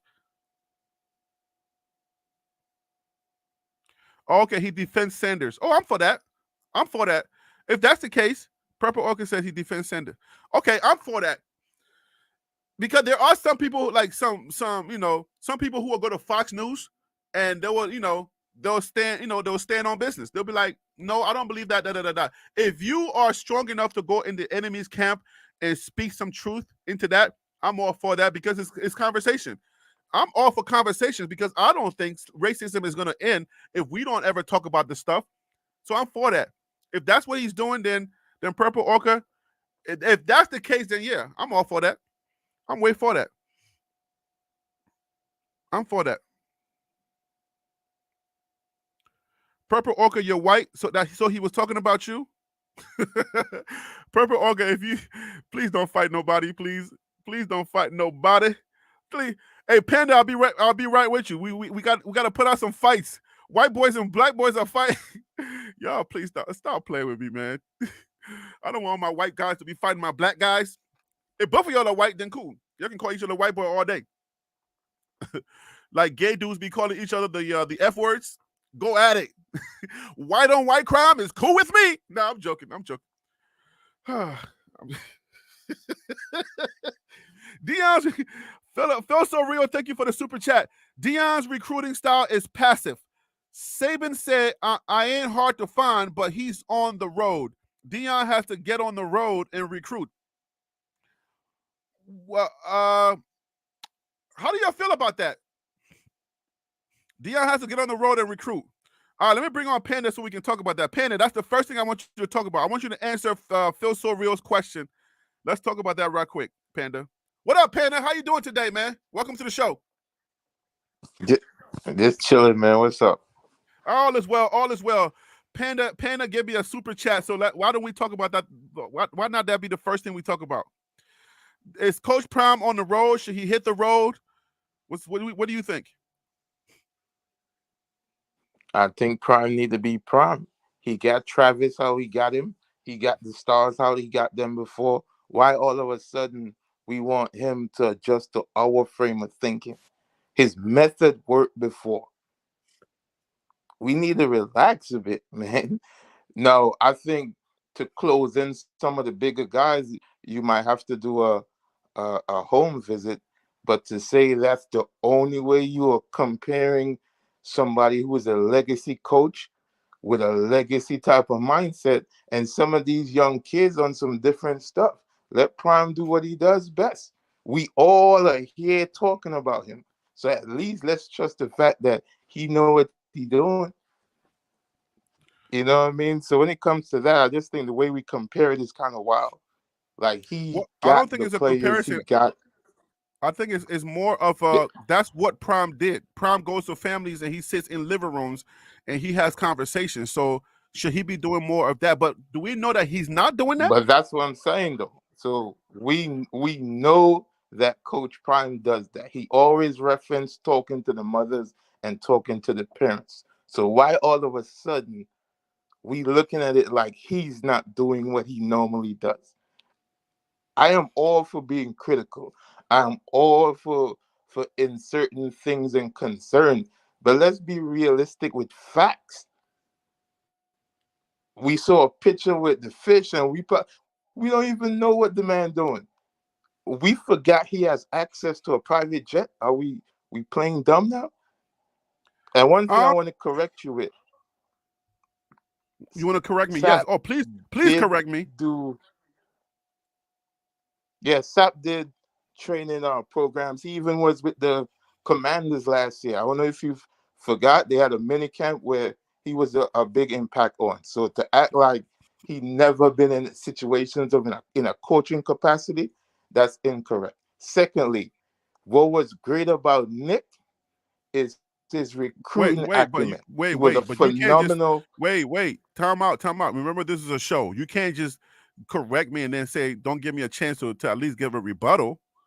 Like let's do that, right? Give me a Okay, chance. If cool. you go, You coming at me, I coming at you, bro. What's up with you? You know I'm African. We don't fight fair. Anyways, listen. What is the difference between a camp and a coaching year? Can you answer that question? A mini camp. What is the difference between a mini camp and coaching? Yes, that's a question. You still there, Panda? Panda, can you hear me? I don't know if Panda can hear me. Okay, so I don't know that Panda can hear me. Okay, Panda's audio probably went off. But I understand like people do mini camps and stuff like that. Like, you know, when you see Michael Jordan going to like different places and putting on the camp, he's teaching a skill. He's like, hey man, this is how I blocked. This is how I did it when I was playing. This is how this is how I did my job. That's different. That's a different thing than when when you're put in a position to coach. You see what I'm saying? That's a difference. But East Coast Cav, thank you so much for the chat. I mean for the super chat. Give me 1 second, Panda. Give me 1 second. I'm riding with Prime till the wheels fall off. Losing doesn't deter me. I'm a New York Jets fan, and I'm used to losing. You and me both, bro. I'm a New York Giants, New York Jets, New York everything. I think I said that yesterday. I root for all the New York teams. My kids are New Yorkers. I'm African. They're half African and New Yorkers from Brooklyn.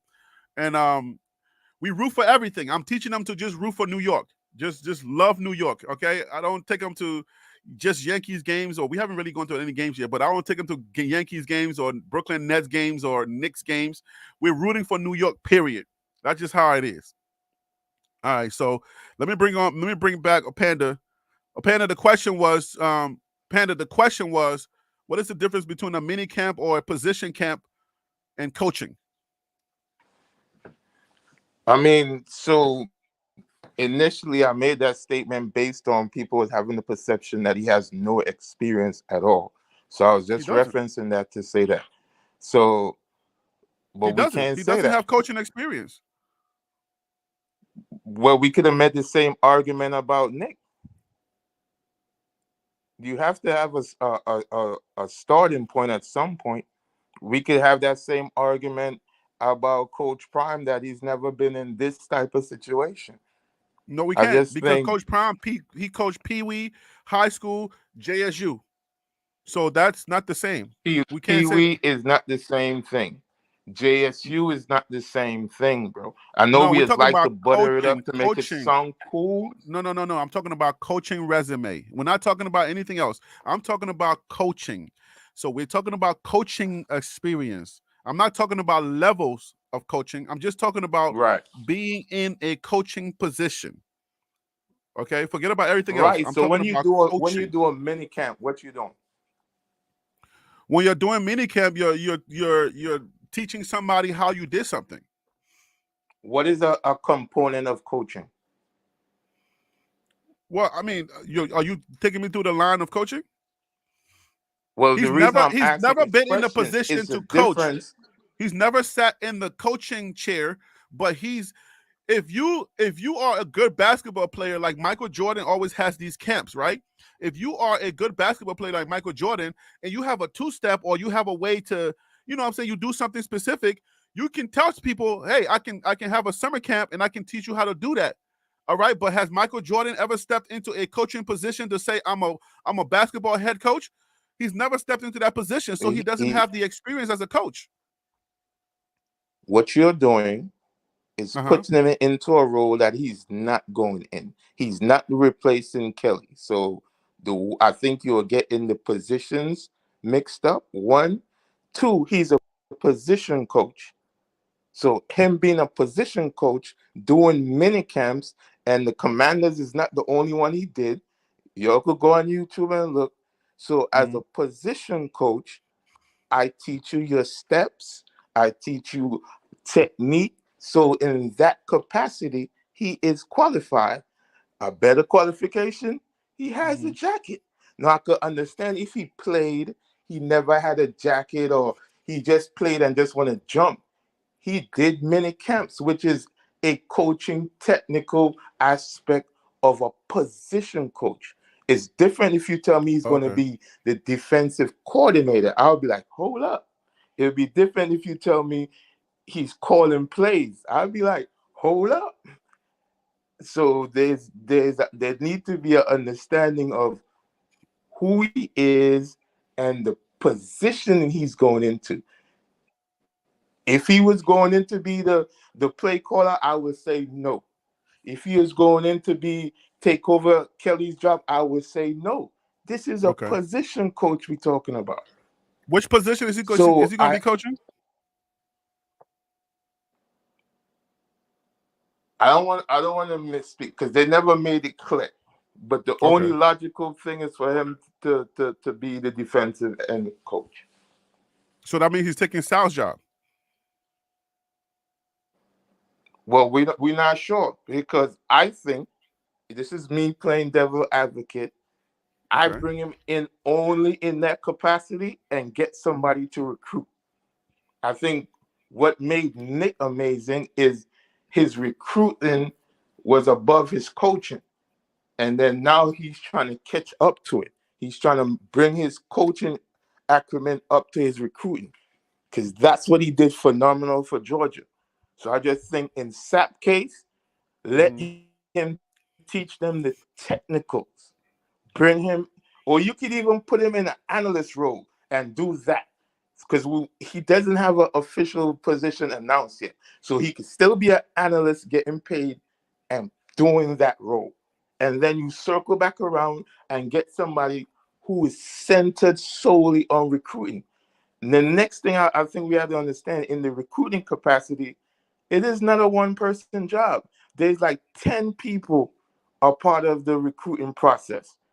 Then a part of that, Prime has his own individual machine. It's Prime is a walking business machine. Mhm. If you pay attention, you see the people around who's moving. And look when he do non-CU things. Look at the people who's there. Pay attention. We're, we're So we're I'm not critical saying today. that. Hey. We're critical today. I don't want no praise. I don't want to hear no praise today. Get No, off this that is praise not a train. praise thing. You on This the is not a praise praise. train, bro. All right, let's be critical. The Yeah, team was stay. trash. We critical Let's today. let's go I, straight up. I ain't on. The I ain't team getting was on no praise trash. train right now. The team was trash, Okay, right? You let's said go straight critical. The team okay, was trash. The okay, team was trash. And allow me uh-huh. to explain. Okay. For as much as we say this team was phenomenal, give me a game where they beat the team by 14 to 21 points. I'll wait. Where who Give me beat a who beat game where they dominated the team, where Stanford? CU dominated a team. I think we praised the team in such of a Stanford. way We that it dominated seems Stanford like the the first half. team was phenomenal. The, I'm answering Is your the game question. won in the first half? Oh, we didn't win that game, but we were dominating. If Is we had the kept our head game in the game, won in the first half? And no. you want Well, to take you credit said for dominate, so Stanford? I was. You said Harry, dominate, so okay, Harry, we Nebraska. talking football. You're Yes. turning into the thing. We said we're being critical. No, but keep in mind, I said your We're question being was, critical now. but yeah, but I'm being critical. So your question was, tell me a team that we dominated, right? And I was trying to give you an example of the team that we dominated if we You there? kept our. Can you hear me? I'm still here. I think your audio is about to go off. All right, so we lost. I'm gonna pause Panda for a second and then come back. All right, Kevin, I'm bringing you on. Tim, just give me Tim Smith. I see you out there. Give me a second. Panda, just hold on. I'll come back to you in a second. I'm not gonna bring y'all all on at the same time because I wanna have separate conversations. So, Kevin, what up with you? Welcome to TLP Live at Noon. I'm Harry B. What up with you? How you doing? Harry B, What's up with you? I be emailing you, so this me. What's up, man? And Thank I'm on my phone, but I see you on TV too. That's what's up. Um, I I have to give people a different perspective. Okay. I'm from Jackson, Mississippi. All right.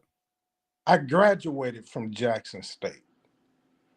I went to all those games. So everything you be talking about, I know the drill. Mm.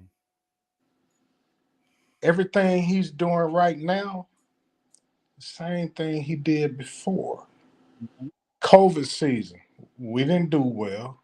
But then what happened in 21 and 22? Yeah, they may say, well, you lost in the cricket bowl. Well, I mean, you lose games. Mm-hmm. But then if you come to to Colorado in December, what time do you have to recruit? Now, just like you, I've been to 4 games. I live in Okay. Dallas now. I went to Okay. TCU. I saw a Colorado State game. I was there. USC game. I was there. I went to LA to the UCLA game. People make their ideas about stuff, but you don't get a chance to see it in person. Okay. Football also is it's about money too, right? Mm-hmm. And I see how you groove. I be seeing you when you be in Boulder. You feel what I'm saying? Yeah. But if you ain't been to Boulder, you don't understand it. The man is gonna do some good stuff. And if you don't believe it, then so be it. Oh no, no. Today we're looking Not at you. yeah. Today we're taking a critical look at the things that he's doing. Not to say, listen, I got thousands of videos praising Coach Prime. Today we're just taking a critical look at the individual things like a Warren Sapp, uh, the positions that we need to fill. We're taking a Yes. deeper critical look so that the fan base will know more so where we can get off this Coach Prime praising wagon for a second and just take a critical look at, hey, does Warren Sapp warrant a position as a coach? Because now we're going into season 2 where everything's going to be more critical. But what are we're looking at Warren Sapp? We're looking at replacing the defensive coordinator. We're looking at replacing the offensive coordinator, right? Now we're talking about Sal. If Warren Sapp comes in, is he going to be the tight ends coach? What? Let's look at this team critically. Take off the blinders for a second and let's take a critical look and see where are some areas that we can really that we either in trouble or that we need some real good answers. Real good talk. Um, I was reading something on the net, and can you hear me? I can hear you. Yes, of course. Okay, I was reading something on the net, and it was talking about what Prime said. I knew what Sean Lewis wanted to do anyway. Mm-hmm. So he was already a one and done. Okay. Because he wanted to show what he potentially do, and then uh, go get a job elsewhere. All Well, right. who did he bring? Oh boy. Well, you So know where he going. boy is out of here. Yeah. You know, tight end coach. Well, I mean, That's I Sal, got a right? chance to be a head coach. Sal Why I ain't gonna Sinceri. take it? Wait, Sal Sinceri? He's a tight ends coach, right? No, no, No, no, no, no. I'm talking about defensive end. Sorry. Tight no. ends coach. But he was at Jackson State too. The Oboyo? No, the tight ends coach. He was at Jackson State also. Okay. But if you got a chance to get a head coaching job at Charlotte, why you ain't gonna take it? Regardless of how good or bad they are, everybody want to be a head coach. Okay. Um, Now, like you said, the commonalities of different people, what they really standing for. If Warren Sapp is a great fit, I don't know. I know he does teach different players. He might be a good one. He Okay. might be a good fit. don't know. But what I do know, everything you be touching on in the past, we need a doggone offensive line, and we need a defensive line. And as Prime said, we need an experienced backup quarterback. So what does that leave Ryan Stubb, who did pretty well in that last game? Because You it know, looks like he's going to be nice too. yeah, but you know as well as I know, he looking Ryan Stubb is looking for like to be out of here. to be a number one. I would just with that game right there. Uh-huh. That was enough tape for him. Yeah. Now, if it happens, who knows? But I would. Mm. Um, what's his name? 87 went from receiver to tight end. You see what Mm. he did, He's out of here. but he That's was Mikey. pretty doggone good though. But not He, not according to people. When I put these videos out, people saying bye Felicia. no, he was, bro. You and I we didn't been to the games. Yeah, He Mikey's was nice. good. Yeah, Mikey's nice. That's He that's that's what I was thinking. He nice. he was good. But how certain people don't understand football. You know, because I was telling my cousin, she said, "What is that?" I said, "This is the Liberian perspective." She said, "What that mean?" I said, "He from Liberia." That's what it. I said, "That's what it means." He giving you his take. Right. And I saw yesterday when you was going straight ham, Oh man. and I was just sitting there like, that needed to happen Yeah. because people getting in your space and demigrating you and doing all that kind of stuff as a black man, which Mm-hmm. I am. Mm-hmm. I don't know how old you are, but I'm 54. Mm-hmm. I'm in my 40s. I don't put up with bullcrap. Right. I could say I don't curse, but there are other words, but you can't control my opinion about something. So Mm-hmm. why you gonna be negative towards me and all of that kind of stuff? Right. You know what I'm saying? Everybody has an opinion. You have the right to voice your opinion. Exactly. You know, but I would like to. I email you because I want to get your digits Okay. so we can rap because you know it's the same thing. You know. Okay, so we're on the same page, but let me go ahead and bring in Tim here. So thank you so much. You know I enjoy your emails, man. We talk. So we're talking now. Just drop me an email and we'll talk more. All right. All right, bro. All Take right, man. care, man. Thanks for calling in, making the show great. Thank you. All right. Right. So here we go. Tim Smith, what up with you? This is Harry B TLP live at noon. Thank you for calling in. Hey, what's up, Harry? What up with you, man? What up with you? What do you think about Warren Sapp? Or let's just where you calling in from? Mm, I'm in the Dallas area. You're in the Dallas area? Okay, so Yeah, y'all a football state. So all right, yeah, so most definitely. okay, man. What are your feelings about we're critical today? We're not praising Dion. We're not doing none of that. We're taking the blinders off. Okay. I'm a Right, Dion guy. Everybody should know out there. I'm a Dion Sanders supporter. Okay. I'm a Coach hmm Prime guy. That's why I'm BWB. But today's show, we got to take a critical look at what's going on. So let's go in. Go right. ahead, guy. All right. I just want to touch bases on what your last guest just said about Mikey. Okay. Okay, he was a great. Well, he he was a team player because he Mm. started. He's a wide receiver that fulfilled the role of a tight end. Mm-hmm. You know, and now he's in the transfer portal. Okay, he done a lot of great things Mm-hmm. on the field this season, All right. in some clutch moments. But uh, trying to tap into these players and these coaches' mindsets of what they're thinking, etc. By jumping in the transfer portal, like um, in my view, I think that may have been a bad fit.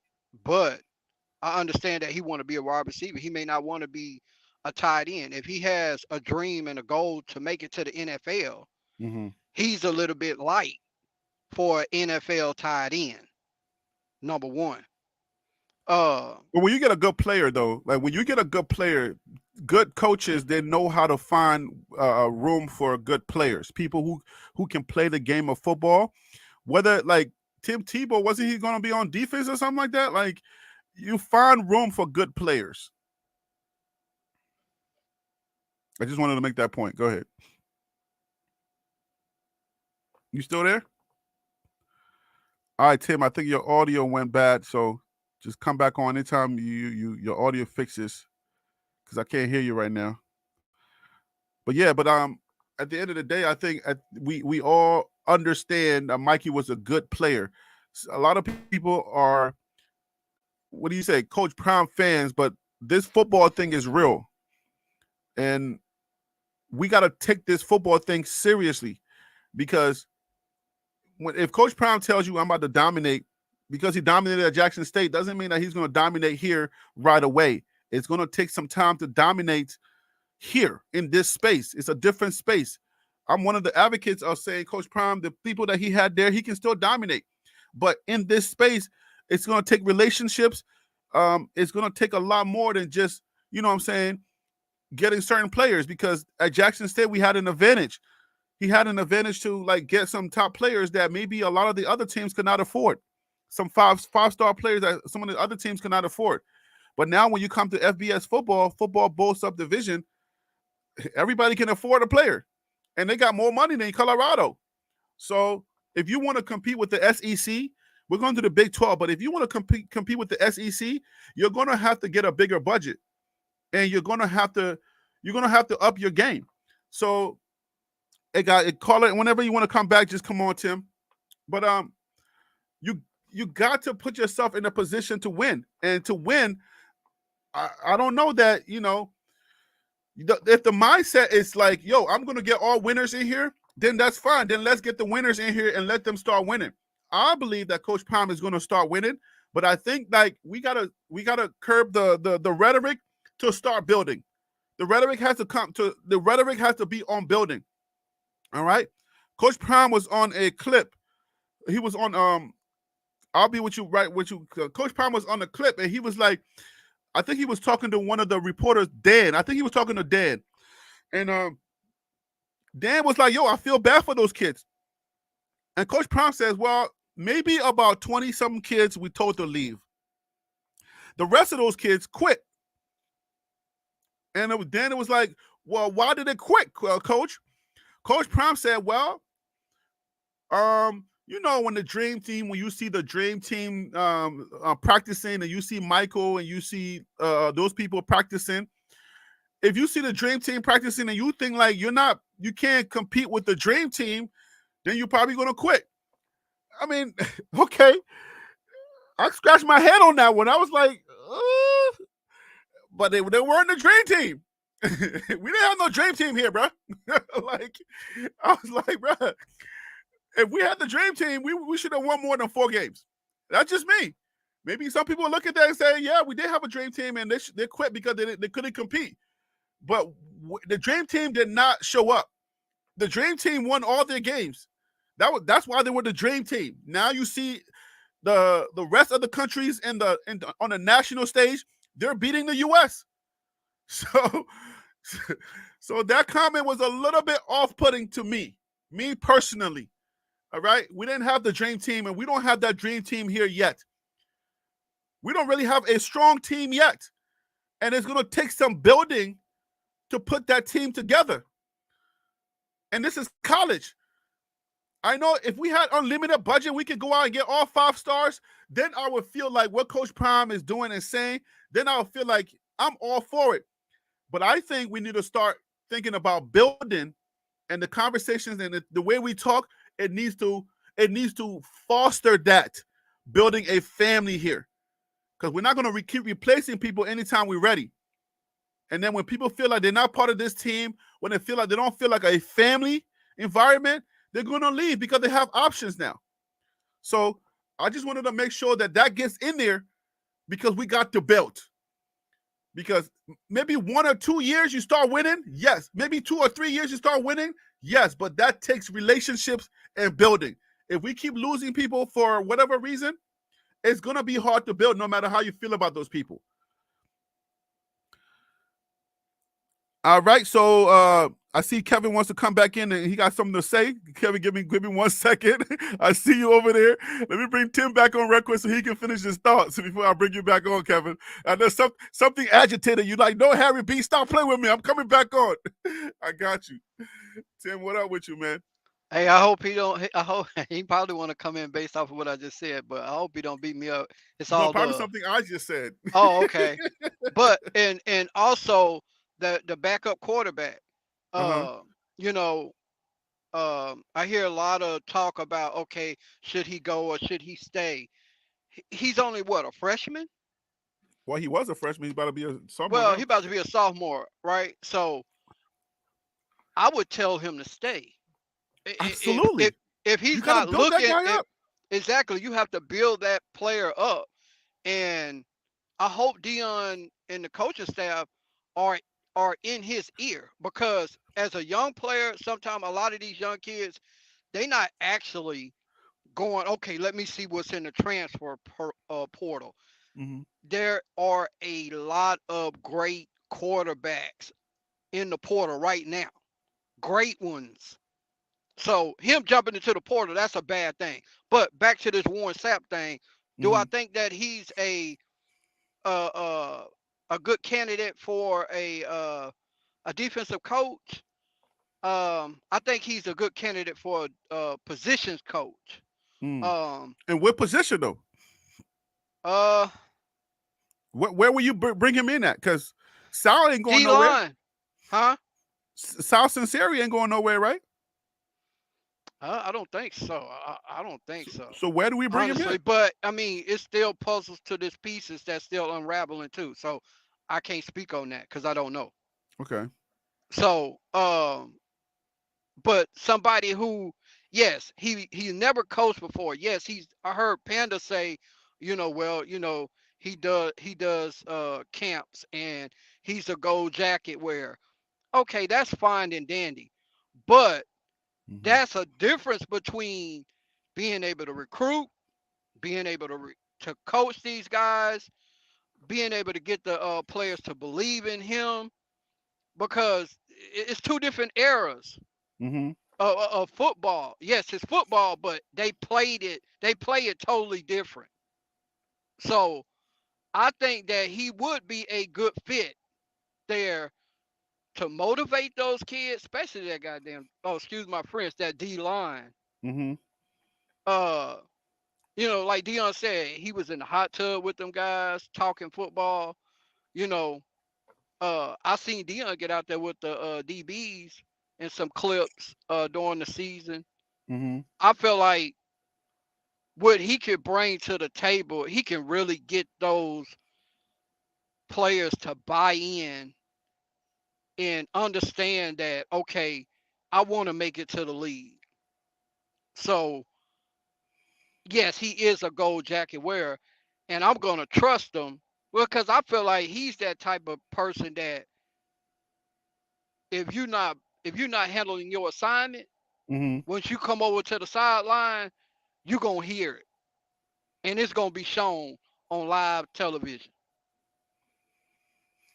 I'm But not. that's I'm not just my, 100% thought. sold though. I'm telling you, I'm not. I'm not 100% sold on him, and I just reserve that as a. Have you ever seen him play when he was with Tampa? Where's that? Everybody say where's that play? Okay, did you see how he used to interact with his teammates? Well, these kids, you yell at them, they go you crying in the corner, and then they sit and they don't play no more. This is a different Who era. cares? You trying to go? You want to go to the league? You want to go to the league? Who cares? This ain't about yelling. Yeah, anybody can yell. I mean, if you can yell, that's fine. But I'm motivate. talking about getting them motivation. Oh, He's a okay, good motivator. okay. Uh, I'm about to say eh, anybody can yell. I mean, he gonna be that one to get in their face too. I Okay. could just just based off of watching him over the course of my life. I'm 43 years old, so Uh-huh. I come from the same era you come from. Okay. So I've seen it firsthand, but that's just my thoughts, man. I'm gonna let you bring on your other guests. All right, man. Thank you so much for All right, calling, and I brother. appreciate you. All right. All right, take care. Hey, man, what's going on with you? You back again? what I what what don't disagree with what he said. what pricked your ears? I don't disagree with anything because personally, I don't know if uh if he's the best fit. If Sapp is the best fit, Yeah. I'm thinking that too. I don't know. I don't know You where know, he's I gonna just coach at yet. don't I It depends don't on where they know. put him. But the comparisons are okay. He played in the field, gold jacket. Mm-hmm. Uh, but he does recruit. You know, he be with players. You know, high schoolers. Okay. But that was the same thing with Dion. And where I live in Cedar Hill. So where the boys played football, Mm-hmm. Shadur and Shiloh is right down the street from me, like Okay. less than 2 minutes. So you know, you might not have had a lot of experience Mm-hmm. actually coaching, but you might be able, you know, be able to do it. I saw Jake. He put from DNVR. He put Mm-hmm. something there about dancing. Well, you know where he was the coach at, don't you? Where was Dancy your coach at? Mississippi Valley State, SWAC. Okay. Same SWAC. And he was the head coach. Okay. But Jake was saying, and I met Jake in LA when I was at the UCLA game. Mm-hmm.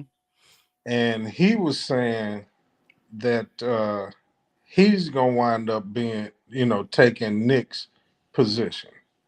The analyst position. Wait. Nick Oh no. Williams, Oh, Nick Williams. I'm sorry. Go ahead. defensive end. Okay. Um, but they got coaches. There's no doubt he can't get no coaches. Mm-hmm. Um, you just gotta, you know, you gotta trust the process. I mean, Okay. life ain't easy because if it was, everybody be doing it.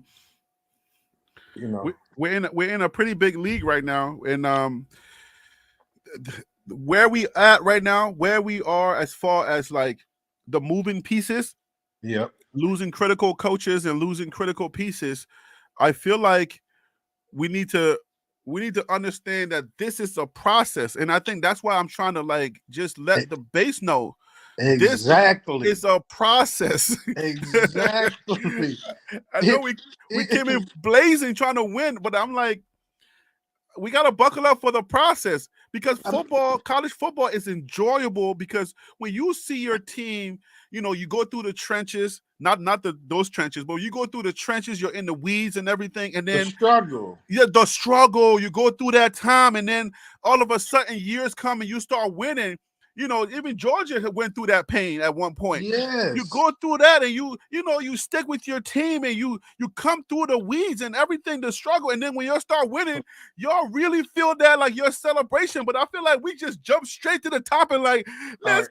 go, coach, and we're trying to hold on for dear life, and that's not how this works. All right. Number one, Harry. Yeah, Why is that the case? What is his name? Coach Prime. That's the problem. You feel that's the whole deal right there. He If stopped it what? Yeah, if like for instance, my frat brother, I'm an Omega. mm-hmm. Uh Stephen A said if Dion was at Florida State Mm-hmm. and he had done that 13-0, whatever they 12-0, whatever they 13-0, because they won the conference Yeah, championship, right. they would have been in the Final Four. But of course, you have to. There's no way. For his army is too strong. There's no way you don't put him in. The Why NCAA will be why would you put them in? because of Prime. Because it's about the dollars and cents. Well, People don't get that though. it's about business. Yeah. Yeah, it's about the dollars and cents. they talked trash about when he came to Jackson State. They talked trash. He don't know how to do this. He ain't gonna do this. Oh, but then cause I was living I live in Dallas, but I was still going to the games. Mm-hmm. He don't know this. He don't know that. Oh, but y'all didn't have a problem with the economic impact. But I got a question for you. Let me ask you Yes. this question why it's on my brain heavy. The the expectations, do you think the expectations meets the reality? No. Because we are okay, so you're just gonna straight up say no. I didn't finish the question. Because we are in Power 5 and we come into a place where everybody's on equal footing.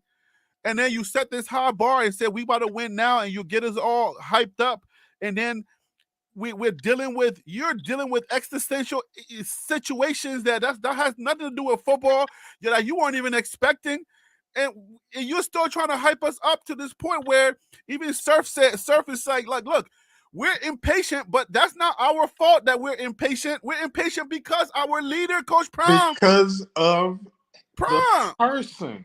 Right. So I'm like, All is it right. our fault that we're impatient, or should Prime set the bar and say, okay, guys, let's calm down. This is a But process. you not okay. You done been to Boulder, right? Bender Boulder. That's right. Bender, Texas. Yes. And I've been to Boulder. I didn't been to the game just like you, right? Okay. Yep. Is that ever gonna happen? No. The Because then first time I you get went to the Dion instead of game Prime. in I don't want Boulder, Dion. I want Prime. the first time I went to the game in Boulder was, I think that was the Colorado State game. Okay. Man, I spent $600 in the bookstore. Sheesh. Okay, That's a and lot of I money to me. still be spending money. And folks be like, "Oh, so you're a trader?" So I get the same stuff. Uh-huh. Oh, so you're a Prime follower. I'm like, well, no. In Dallas, I be wearing Colorado stuff. I Mm. don't care. Okay. Cause I be like, no, I graduated from Jackson State. I'm a straight up diehard Jackson State fan. But he coached my team. So what's the problem with me seeing what he gonna do, considering I've Mm-hmm. seen Shiloh, I've seen Travis, I've seen Shador at Jackson State. I want to see what's going down here. Mm-hmm. These some good boys. Not to mention they got good grades. He getting We don't talk enough about those facts. Like the other stuff that he does. But this is not a praising Dion show. We're talking critical today. critical. Okay, what Yeah, would be we're critical? staying critical today. We're not gonna praise Dion today. I'm trying to figure out what's critical. No. I mean, on the lines of being critical is to look at the situations critically, to talk real about the situations and take the blinders off. Not necessarily a praise show, but to just say, hey, man, we need position coaches. We need an OC. Is Pat Shermer a good OC? Should we bring him in? I don't know about that Did one. he do a So good what enough do you job? You know, what do and you think? Because I don't know if Pat Schumer is. I don't know if he's the right fit. What do mm-hmm. you think? Do I think Pat Shermer should be the OC? I think he's old enough to where Shador would listen to him, because I think Shador, I think what's her name was kind of young, and Shador is a Yeah. great football mind. Shador's going to be a coach one day. He's going to be a great coach one day. His football IQ is so high, and he's Yeah. such a grown freaking thinker. I hate it so much, but I love it. But like what I love about him is what I hate about him. You see what I'm saying? Yeah, Yeah, I know I'm exactly. I'm so serious. Like I love him, but just leave already. Go away. I love you too much. Just go away so I can see some good football. Because you're a professional football player that's playing college football. Go away. I want to Right. see college. 4.9 Go $4.9 million. You go go 100%. I want to cheer on him in the NFL now. I don't want to. He's in the way for my college development. You know what I'm saying? Like, I Right. hope people understand what I'm saying. But like he's in the way of my college development. Okay. What about the the receivers coach? Mm-hmm. Now he was at Jackson State too. Okay. I'm not saying, but when he was at Jackson State, he was the OC. Uh-huh. So I'm not saying he should be it, but he knows Shador. And he certainly listened to Shador. I mean, Shador listened to him at Jackson State. Okay. So that's you know, I think I I don't think know. Sean Lewis was kind of young, you know what I'm saying? And Shador, him and Shador probably have the similar mindset. They're probably kindred spirits, and they couldn't. It was probably not getting. They were probably not getting along because Shador knows what he knows, and he knows what he wants to do. And sometimes some of the things that he was saying, I mean, sometimes Coach Prime would tell Shador things, and Shador's like, "Nah, pops, I got it. Like, bro, back up. Let me do Right. me. Let Back me off. I got back this off. Let right. me rock. I got this." He said that Yep. in the Celebration Bowl. He was like, "Bruh, I got it." You know what I'm saying? Yep. So now think about 28-year-old, 29-year-old coming in there, this guy, who are you? And then you're telling me, I know what I'm doing. So I think there was some of that. That's just my perspective, but I think there was some I of that. agree with you. I agree Yeah, with you so 100%. so you can't bring another. So the Pat Shermer thing may work because he's an older guy and he's been an NFL coach for a long time. And when he talks with a little bit more, I guess whatever that thing is that the adults bring to the table. So Yeah. Shador might listen to that. Like I think Coach Brown said, they communicate pretty well. You Yeah. see what I'm saying? So Mm-hmm. that may be the best thing for Shador at this moment because I don't know that any young person is going to come in here and tell Shador what to do. Not when you drive a Rolls Royce. Well, that's another aspect, right? I drive a better car than you. Why? I'm not listening to you. I don't know if that's the case. I can't say But that to Shador. no, I mean, I agree with you. He could, he can because he's gonna deal with the run, and we Uh-huh. gotta run the freaking football. Well, that's a whole nother case because we don't know if he didn't want to run. We don't know that. Well, I mean, why do you say that? Huh? Why do you say that? Because Coach Prime kept saying we're one dimensional and he's the head coach, and he didn't yell at Sean Lewis to run the ball. So who makes the decision to not be one dimensional? That's the head coach. No, I'm talking about Pat Schumer What? was running the ball, He was even he though was we couldn't really run the ball. Pat Shermer decided to run the ball because I felt like we didn't have no other choice. Nah, because Shador was gonna get his brains knocked out. I mean, We didn't have a choice. Then at that point, we didn't have a choice. We had to do something to save this kid.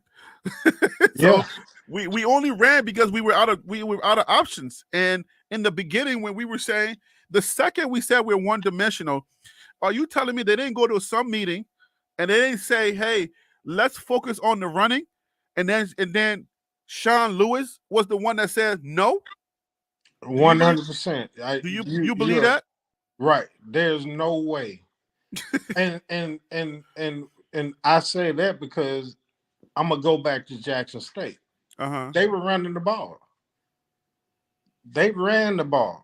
Didn't some of their running backs get like 1,000 yards or something? I was Uh, what's his last name? Savion. Didn't Savion get like 1,000 He yards? sure did. All right. So then what They happened? ran the ball, and that's why it was so easy for Shador to throw for 3,000, 3,500.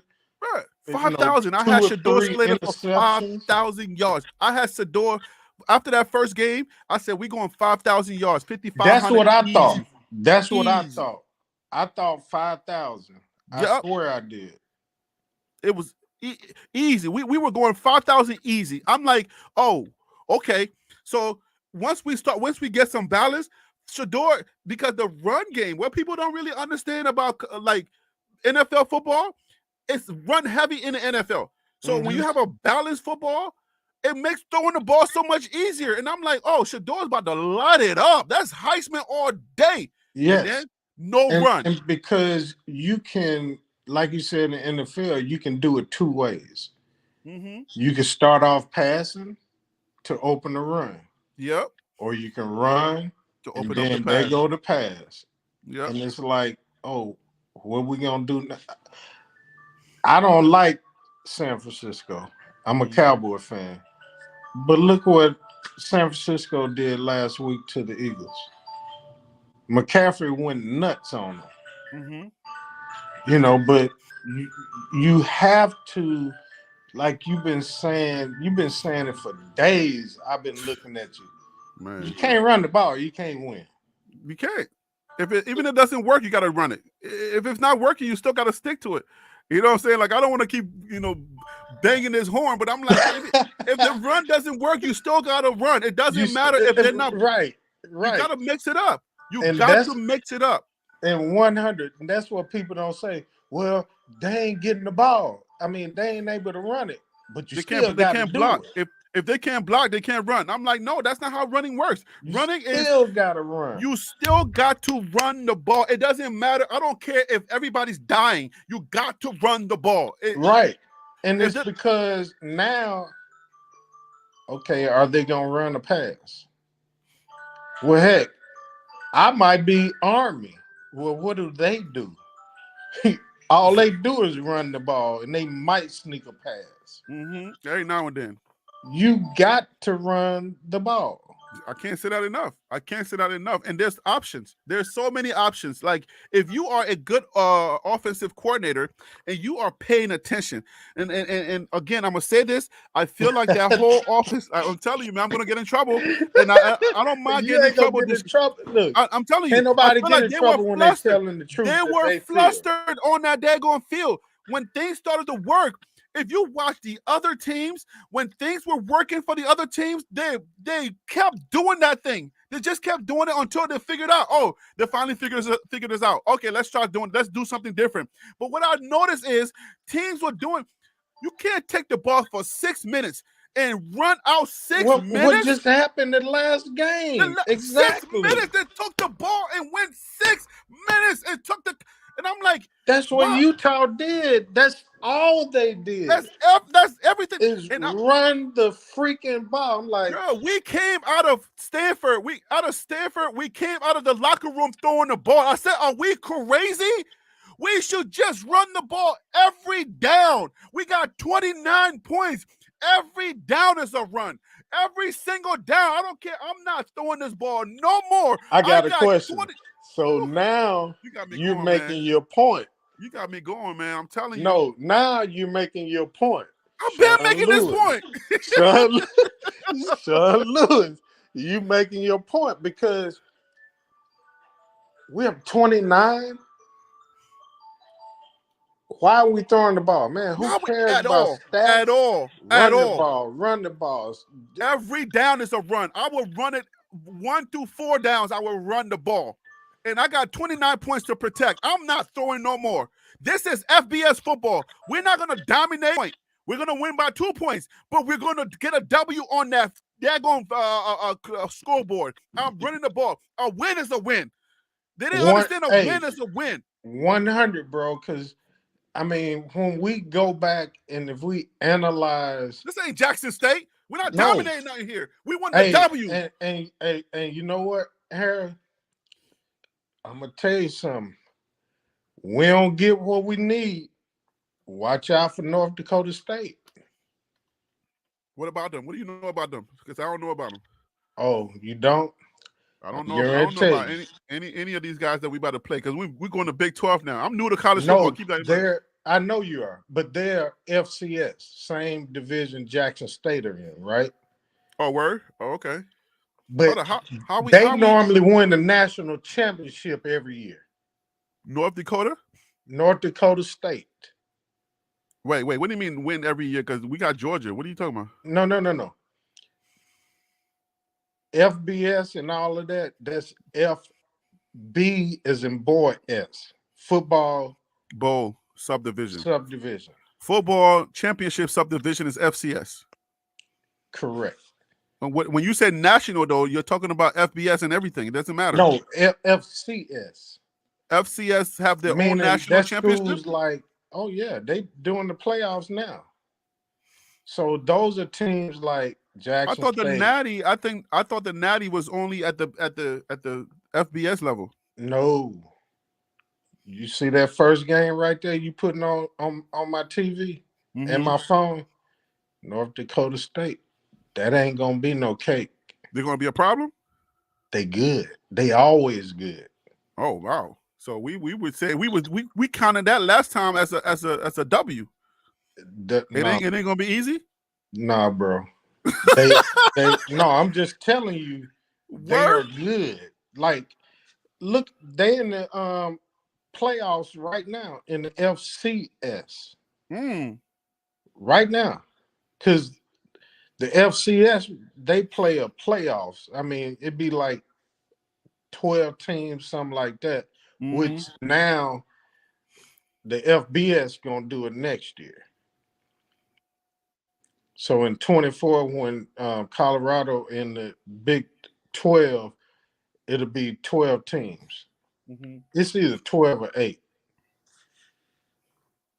But look at that schedule. North Dakota, now you're at Nebraska, now you're at Colorado State, Baylor, now that's Big 12, Oklahoma State, Kansas State, Cincinnati, at Kansas, at Texas Tech, and then you gotta go to Florida, where Colin is. Wait, who is? Colin. Who's calling? He be on YouTube too. Oh, you got my Colin from Life in Florida. Football. Yeah. Oh, okay, okay. See, I done met him too. Yeah, he's a nice dude. Yeah. That's gonna be kind of deep. So The first game. because people looking at the way that I assess this thing, I'm looking at it as like, okay, who was in that top 20, that AP top 25 poll, who spent some time there, and not too many of these teams. I think we called it like 4 teams that were in that top 25. Oklahoma State, Kansas State, Kansas, Mm-hmm. and I don't know if Texas Tech. They may have started out, but no. Okay. But that's still we gonna have some away games. Yeah, Bobby Wood said there ain't no pushover. So this ain't no pushover. This is not no pushover schedule, huh? Mm-mm. Because I think that's what people are thinking. I said that's why I said this is a critical. Today is a critical day. Okay, we got to look at this critically. We're not just gonna be like, oh yeah, we're gonna dominate over there. Okay, when that season comes, be careful. If we got, I assure you, if number one, if was a fifth, we all be drunk. Okay. But if we can get a decent, it ain't got to be an all-star offensive line, just a decent one, more decent than what we had, Mm-hmm. and an impeccable defensive line. Mm. But when you say impeccable, you scare me. No, I'm talking about. Those I'm talking words, about those off are heavy the words chart. there. I'm talking about off the chart, just good. Why? Because you see what we got in the defensive line. Trevor Woods didn't enter the transfer portal. That boy Well, not good. we still got time though, so let's not He not ain't jinx going it. nowhere. Let's not jinx it. He ain't going. I got okay. All right. You see the pregame show? Mm-hmm. Well, we went to school together. Okay, so Uncle Neely. Hey, yeah. He went to Jackson State too. Yeah.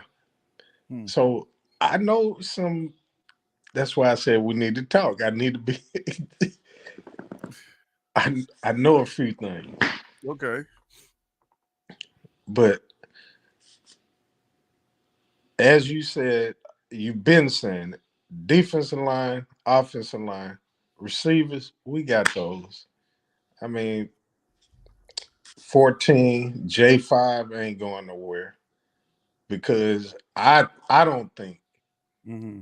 because he gonna look and say, my stock level ain't there. And then just what whoever that is, virtual authority, K State is good. Hmm. They're in the top 25. So at the end of the day, man, we listen.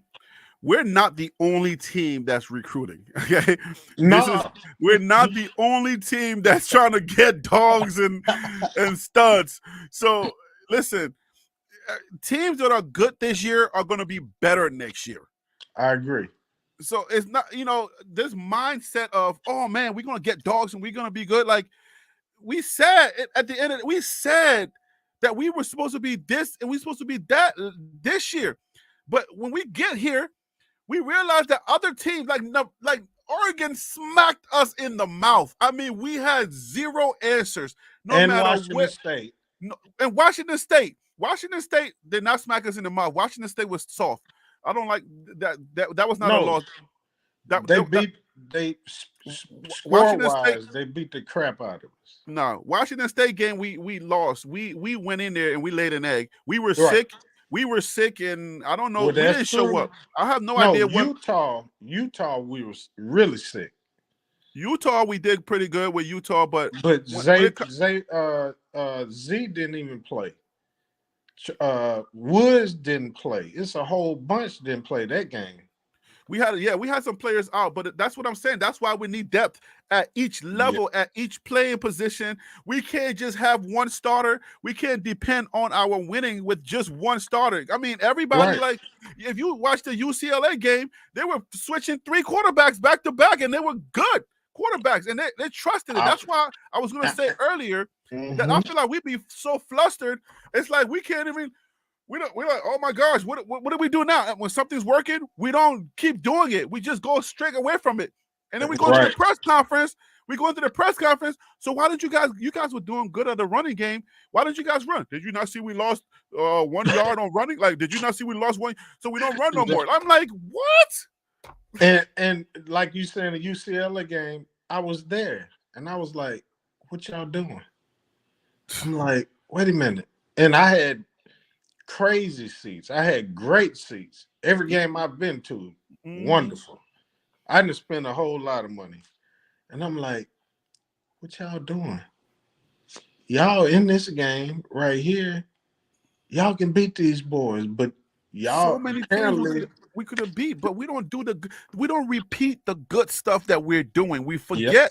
Maybe it was Sean Lewis. I don't know, but it feels like we're so amped, or something is impeding our vision, or the analysts are not keeping stacks of what's working to say, hey, man, that just worked. Do it again. Do it again. That just worked. You got 8 yards. You got 5 yards. Do it again. All right, so now my question to you then, if it was working at Jackson State, so we ain't talking about levels of play. We're just talking about football. Okay. My question is, damn, what did we do at Jackson State that we are not doing now? We're not a family here. Something ain't right. And you said that. You said that earlier.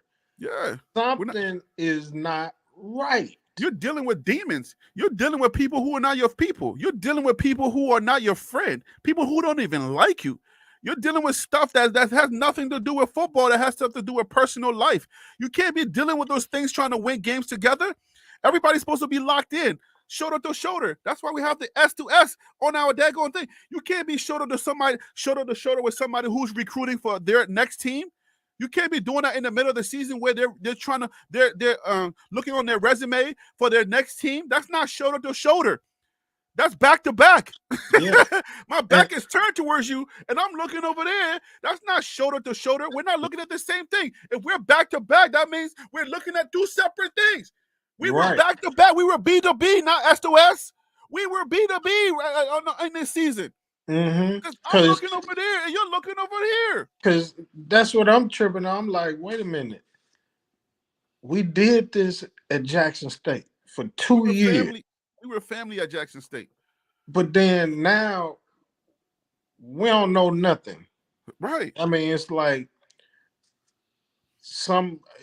apparently some players, it was about self. And it's not even apparently. I mean, if you watch the games, you know the drill. Kevin, football is simple. Because the people that, when you get to this level, they're not teaching you the small little things. Football is simple, and it's supposed to be poetry in motion. Yeah. Football is not supposed to be complicated the way it was complicated this year. It's not supposed to be that complicated, bro. Okay, we've made it so complicated, and I've been looking at this thing critically for a long time, and I'm like, there is no way these people cannot put it together. What is really going on in that locker room? And then the second that I mentioned locker room, oh my gosh, Coach Prime did not lose his locker room. Please don't say that. You say he can't lead. I'm not saying that. I'm saying if you got It's a good, something else going on. if you got a good team, but they just don't show up. It's not what's going on. It's what's going on behind the scenes that you're not seeing. It's not Right. that they can't play. This is a freaking good team. And even when they are at their worst, teams can't put them out away. This Yep. team that was so bad when they are at their worst, teams cannot put them away. And I Yep. keep trying to show people, like, look,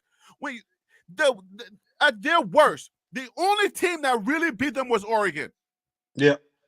And They it could was have been Washington State. and just it was like you're probably saying. because Yeah. there was a rat in the building, or somebody was giving away their secrets, and we know that happened. Like that word, rat. There was a Because rat in the something's building. going on. Something went on for Oregon to handle us like that, and then no other team was. I thought, the worst team that I thought we would have lost to, like the way we lost to Oregon, it was Utah. We should I have thought lost that too. We should have lost to Utah the way we lost to Oregon. But what Yeah. happened? What happened from Oregon to Utah? Everybody, come on.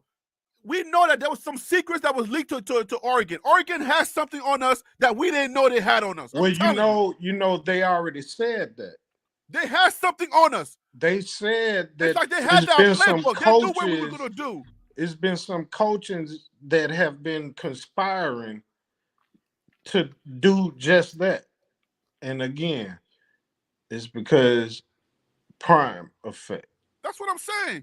Utah was the team that I was the most afraid of. Me Not too, because Oregon. I'm like, not I Oregon. saw the schedule. I'm like, they're going to beat the dog mess out. Yeah, I was like, Utah about to give us a problem. Oregon was okay. I thought they'll probably beat us, but I was like, not like the way that they beat us. We had no answers. No answers at all. And I was like, something's going on over here. Okay, I just take it that they beat us. But nobody else could beat us like that. Go look back to Nebraska. Matt Rule. He don't like prime because he constantly talking about, the best way to do it is build within. I mean, well, all right, well, that's your thing, but why they say we can have the transfer portal? I mean, you didn't do this or whatever you were supposed to do, and neatly put on a thing and showed all the first year coaches in FBS on what their schedule, their winning were, what they did this year versus the previous coach, what they did. It was only a couple of them that won one game or maybe two more than what they previously did. Mm-hmm. But it's because of prime. That's all it is. I mean, that's right. I mean, prime is the common denominator, right? Yeah. Prime is that common denominator. So, okay, the last words here. Last question for you. Do you see where preparation, opportunity, and where prime needs to, like? Do you think prime needs to let's say, do something different, or is just be the way that he is? Like, does he need to change up anything, or do you just see, like, okay, you know what? Let's relax. Let's see what happens this year, and then he can change some things. Personally, let me have it. I don't just say it. Him changing? No. You don't see him changing, or do you think he need to change something? He may need to change, but be more probably involved in offensive coordinator room, defensive coordinator room, so forth, so on. But we don't know if he's doing that. Don't give full power to those guys. he needs to change the way that he does that so that he can have a little bit more input into the play calling. Correct. Okay, so you think play calling is, but do you think play calling is an asset for him, or is that something a strong point of his, or? I think when he was in Cedar Hill, he was the offensive coordinator. That's why they didn't feel Wasn't he the that. OC at Trinity at Yeah, Christian? he was offensive coordinator. He wasn't the head coach. Mm-hmm. So I believe, as far as that's concerned, he can do it, but he's the offensive coordinator for Shador. Mm. You see what I'm saying? Now, does he know how to do everything? I don't know. Okay. I don't know. So you wait. Let's clear that up for some people. You're saying he was the offensive coordinator for Shador, but offensive coordinator is offensive coordinator. You're just saying that he can call some good plays because he has Shador. Yeah, of That's, course. you think that's it? But what I'm saying is, I know what he did at Trinity. I know what he did at Jackson State. Okay. But at Jackson State, his OC was the receiver coach at Colorado, Mm-hmm. and I don't believe that he didn't do. He allowed him to handle it. I personally thought that the receiver coach was going to be the OC Mm-hmm. at Colorado because he He had already knows Shador. exactly. That's what I thought was going to happen. I didn't see a Sean Lewis coming anywhere. So Uh, why do you think that he didn't stick with his OC from Jackson State? If I that was the have case, was I there don't, some politics going on? not well, no, not with he and him, but in the city, yeah. That's why he wound up leaving because he Oh no, was. no, no. I'm talking about as far as why he didn't stick with his I don't OC from know. Jackson State. I got some people, but I don't know that answer. Uh, Mm. Yeah, because that's a question for me. I'm like, if you were undefeated in Jackson State for 2 years and you had an OC there, he comes over with you, but you move him to a different position, especially when he's in lockstep with Shador. Is it because we needed some new plays for FBS?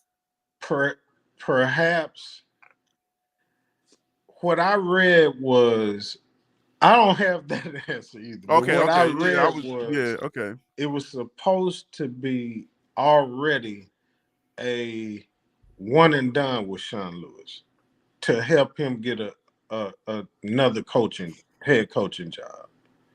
That's what somebody reported. I don't know I don't remember what website I saw it at, Yeah, but but I mean, if I'm a coach like Deion Sanders, if I want to win now, and I have a proven OC who already won with me 2 years at Jackson State, I don't care what Sean Lewis is or who he is. He's not my guy unless somebody's forcing him to do it.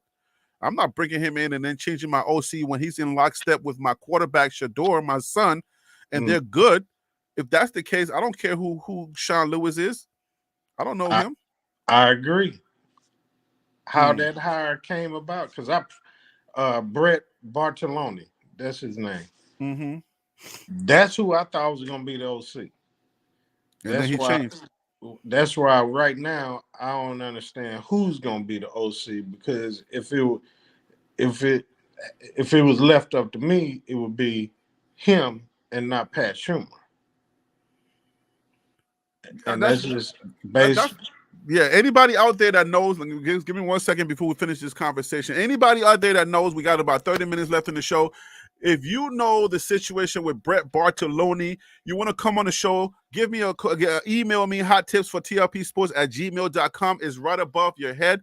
If you look on the screen, email me please so we can have the conversation. Why did Brett, being undefeated with coach, did not get the job at Colorado when he was good at Jackson State? But go ahead. Let's go ahead and finish off. So.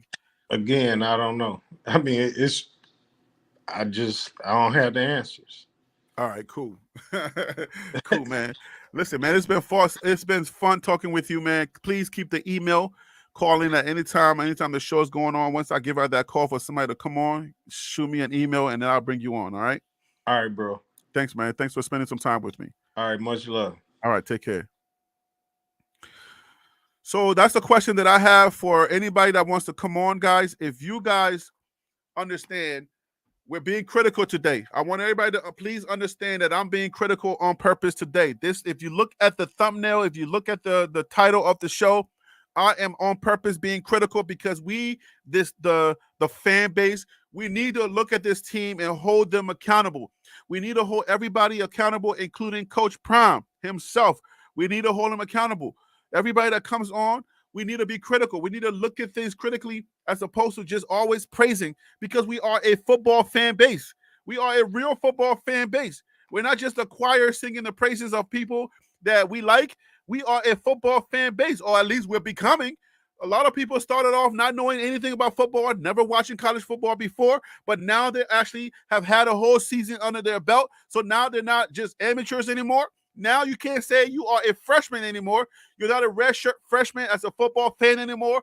You are an official football fan now. Give yourself a big hand clap. You made it through one season of college football.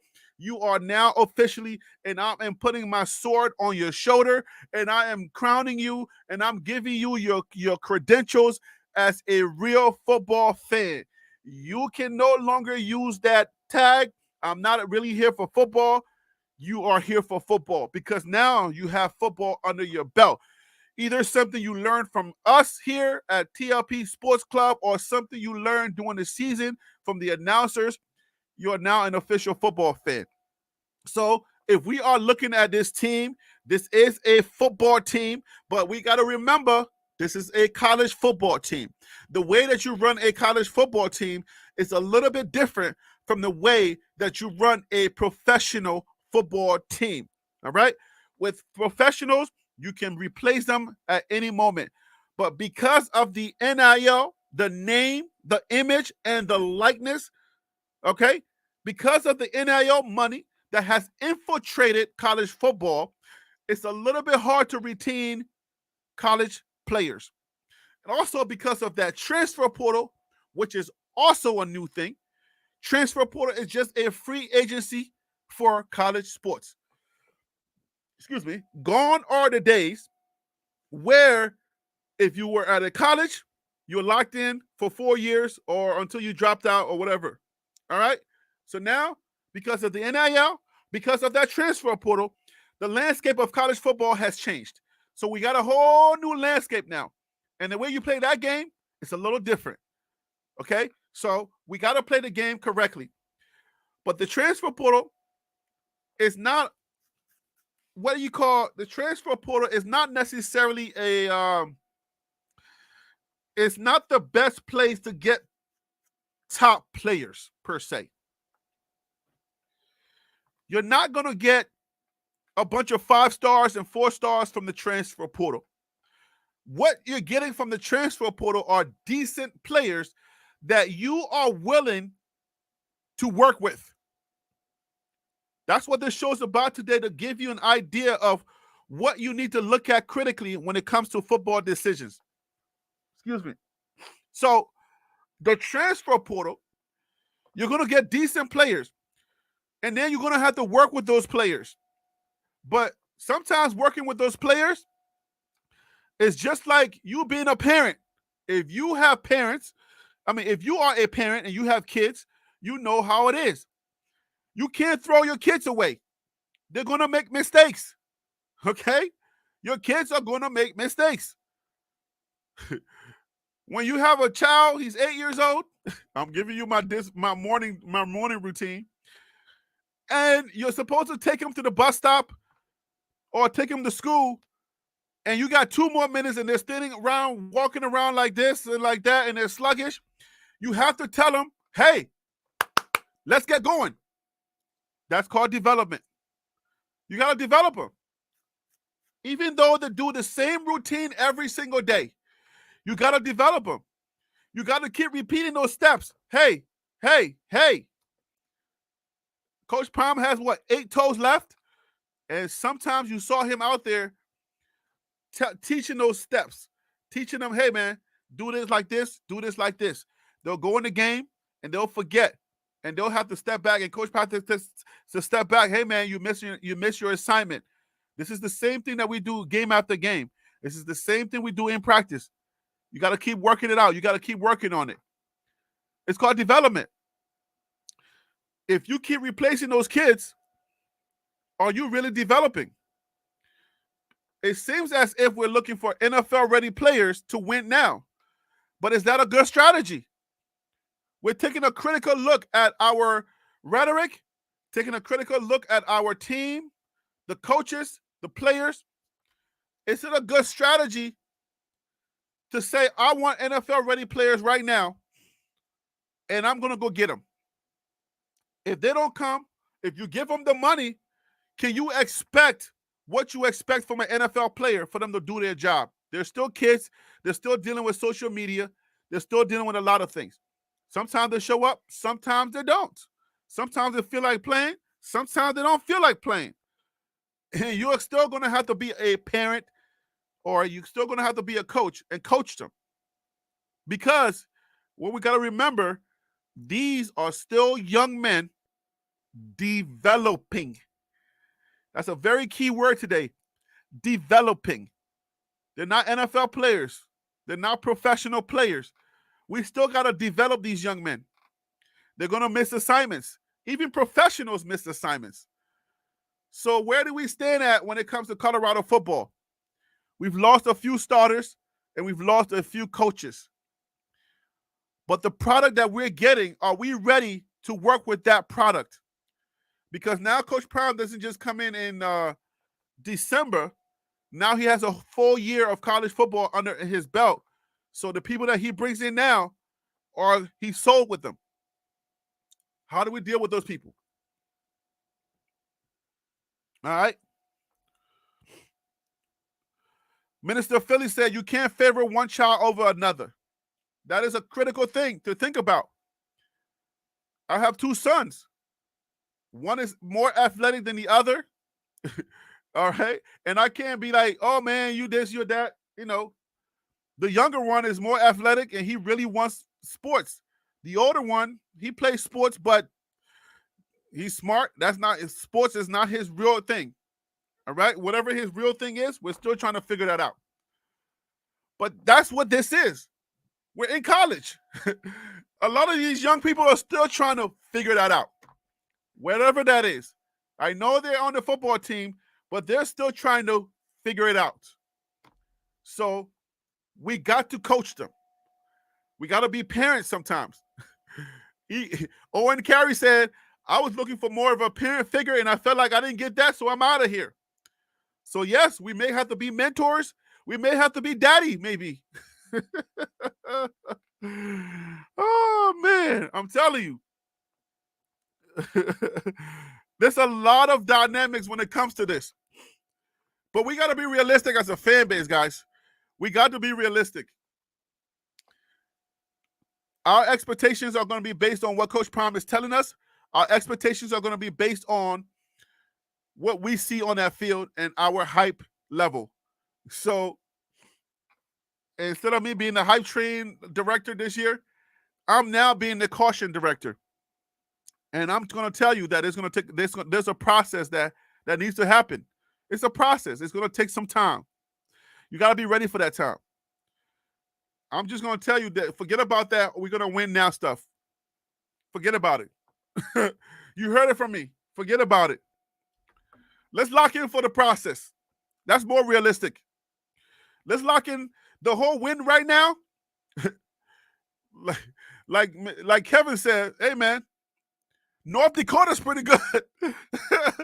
Kansas State and Kansas are pretty good teams. So there ain't going to be no pushover.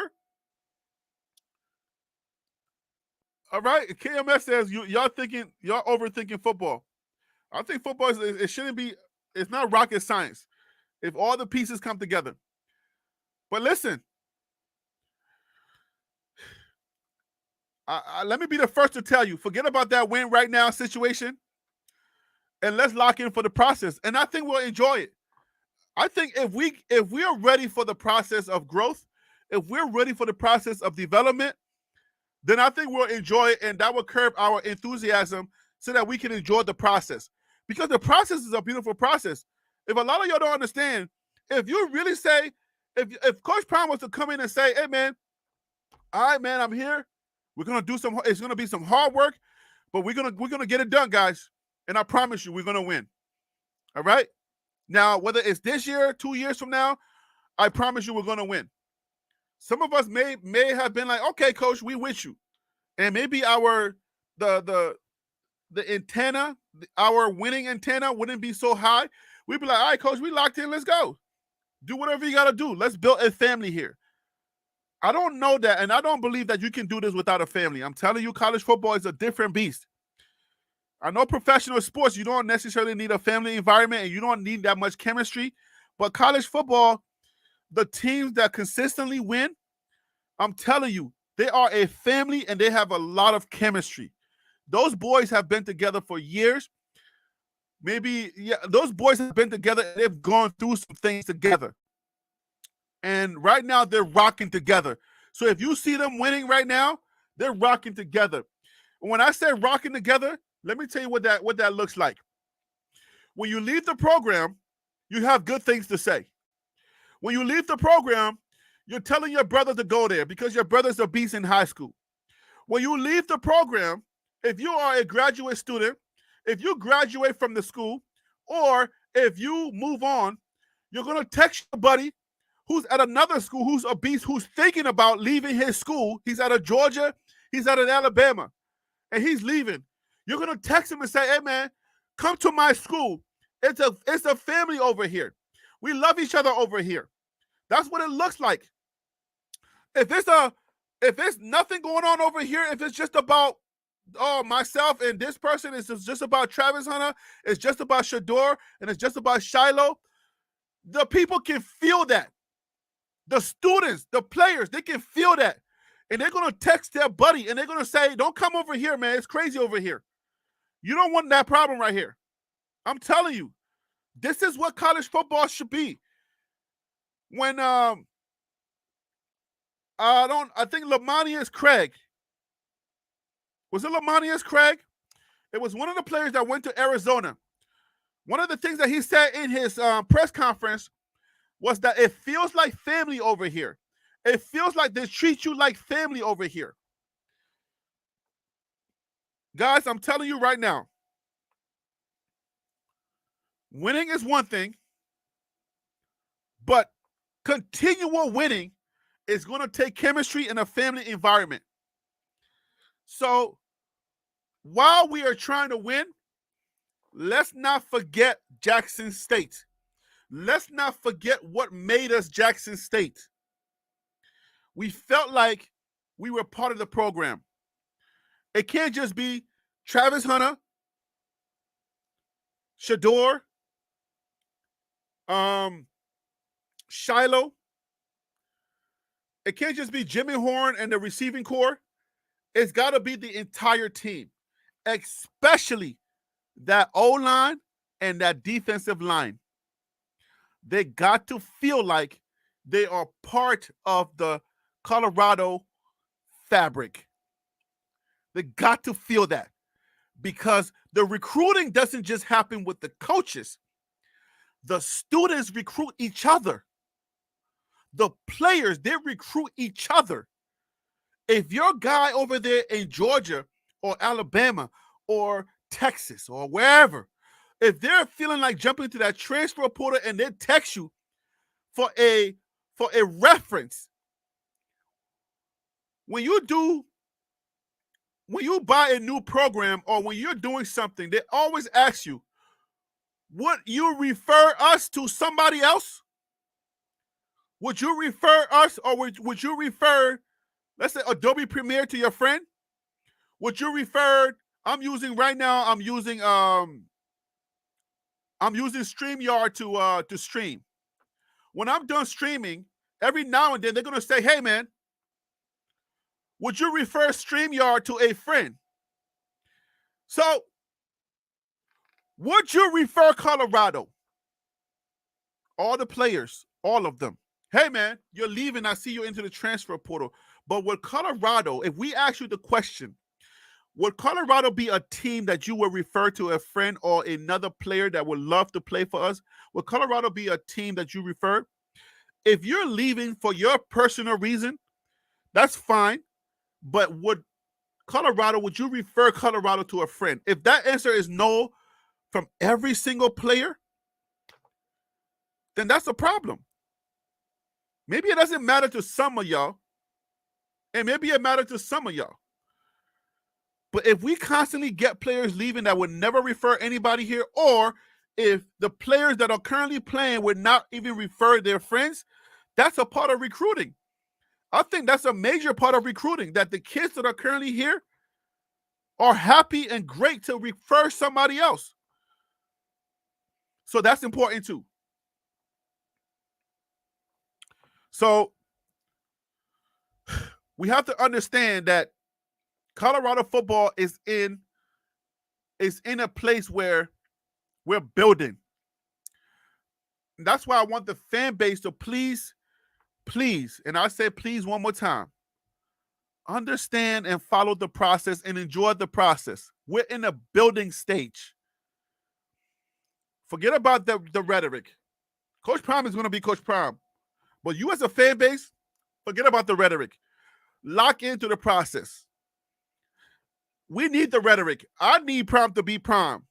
And I'm not going to tell Prime, don't be Prime. Prime, keep doing you. But we are going to lock into the process. We got to lock into the process because my heart rate can't take it no more. I'm too old for this, bro. I can't, bro. I'm way too old for the cardiac arrest. I can't. So just lock into the process. Be like, okay, man, I'm giving us 3 to 5 years and we good. Are we going to win now? If we win, I'm good. If we don't, I'm still good. All right? So lock into the process. KMS says nobody plays to lose, Harry. I know that. So Coach Prime is doing his job. Then let him do his job. We're not playing to lose. I'm just saying enjoy the process in the meantime. Enjoy the process. Because if all you're thinking about is just winning and we don't win, then what do? You get upset. We all plan to win.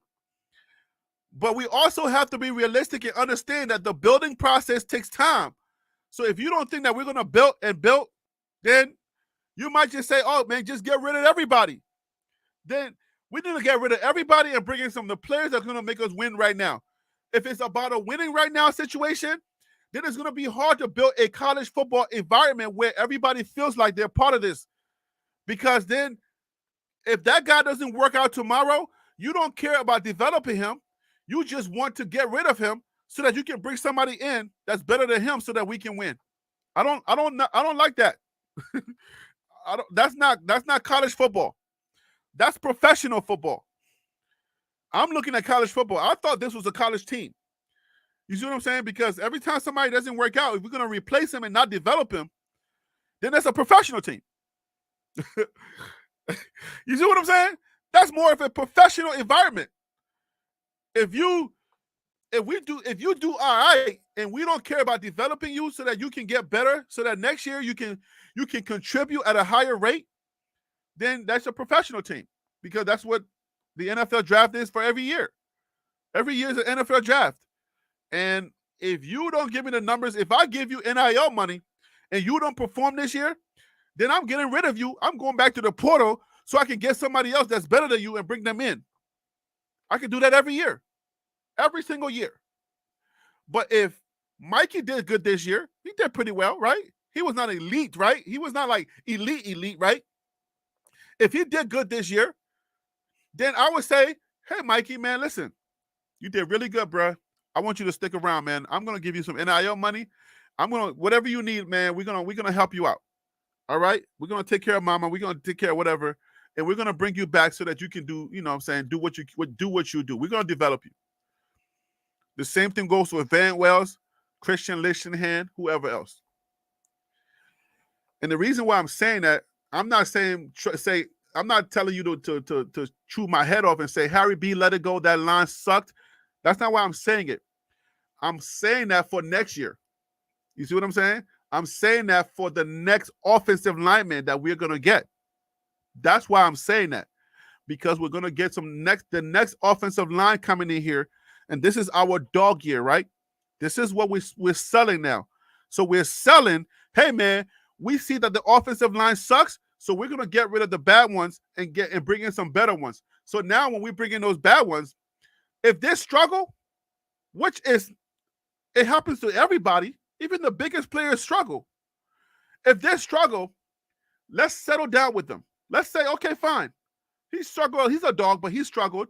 Let's work with him. That's why I'm saying that. So don't chew my head off. Just understand we're having an adult conversation right now. Let's work with the people that we get from here on out. Let's work with them. Let's develop them so that we can enjoy winning football for years to come. Because those people that we work with, we make them feel good. We talk good about them, and they're happy to recommend people. They're happy to say, hey, man, it's a family over here. We look out for each other. Y'all understand what I'm saying? Y'all get what I'm saying, right? I'm not saying keep all the offensive linemen. I'm just saying, okay, if we decide to get rid of somebody, we bring somebody in, let's get ready to lock in and work with that person. Because it's about development in college. It's not a professional team. All right, that's all I'm saying. That's all it is. That's all it is. Viral authority. That's all it is. Thank you, Surf. I appreciate it. I try my best to try to, steer the fan base in the right direction. Even though some of them are hard-headed, they will not listen, they don't care. Bring everybody new in. You still got to understand. There you go, Peter Investor. There's a saying, praise publicly and criticize privately. CP and his staff need to personalize by stating their name. By stating their name, praise the great qualities to others in all media. All right, so that's what it is. It's like we got to understand that. We got to understand what we got in house, okay? Because we're getting some new guys. Most of the stuff I'm talking about are going to be for the new guys. Get ready to get the new guys in, and when they come in, please be content with them. Please allow them to grow. These are our kids. The recruits that are coming in are our kids. Give them the grace to grow. Forget about this professional environment that we want this to be in. It's a college team. Let's grow together. We got to grow together. All right? Don't put so much pressure on Coach Prime. I know that he wants to win right now. What else was he going to say? What else was Coach Prime going to say? He had to say we got to win right now. But reality hits, and whoa, it's going to be a process. Okay, let's lock in. Let's lock in. But he got to say what he got to say to motivate us, to get us to move. Because what was he going to say? Hey, man, stay the way you are. Don't buy no tickets. Don't sell out the building. No, everything he said and did gave us the other winning that we did. It was twofold winning. We won on the other side. We lost on the other side. The side that the football people care about. All right? Coach Prime cares about winning too on that side. As much as he loves winning on this other side, he loves winning on the field as well. We can put all that together. It's not a hard thing to do. We can bring it together. It's gonna take us to be patient and to trust the process. So let Prime be Prime, but curb your enthusiasm. And let's buy into the process. Let's give him some grace to grow. So we're gonna do that this year. This time around, we're gonna apply some grace to grow. We gotta do that. So my time is up, guys. Thank you so much for joining the show. Erica Ransom, thank you so much for your comment. CU also needs to realize player development is important to the parents as well as when it comes to recruiting. All right.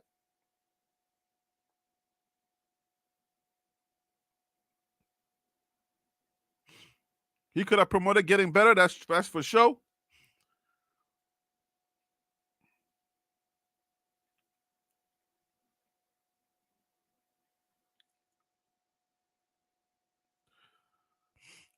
But Prime had the gift, so it's developing as important to him as instant performance. The way he was able to do all of that. We're just gonna give him the grace. Whether Coach Prime wants the grace or not, this is not his choice. We're gonna give it to him anyways. You got the grace, Coach Prime. You know what? Take the grace, okay? Whether you want it or not, take it.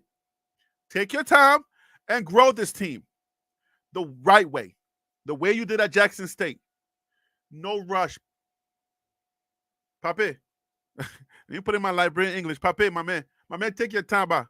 Take your time, ba. We good with you. We good, Prom. We good over here. Take your time. We know we were 1-12 when you came in.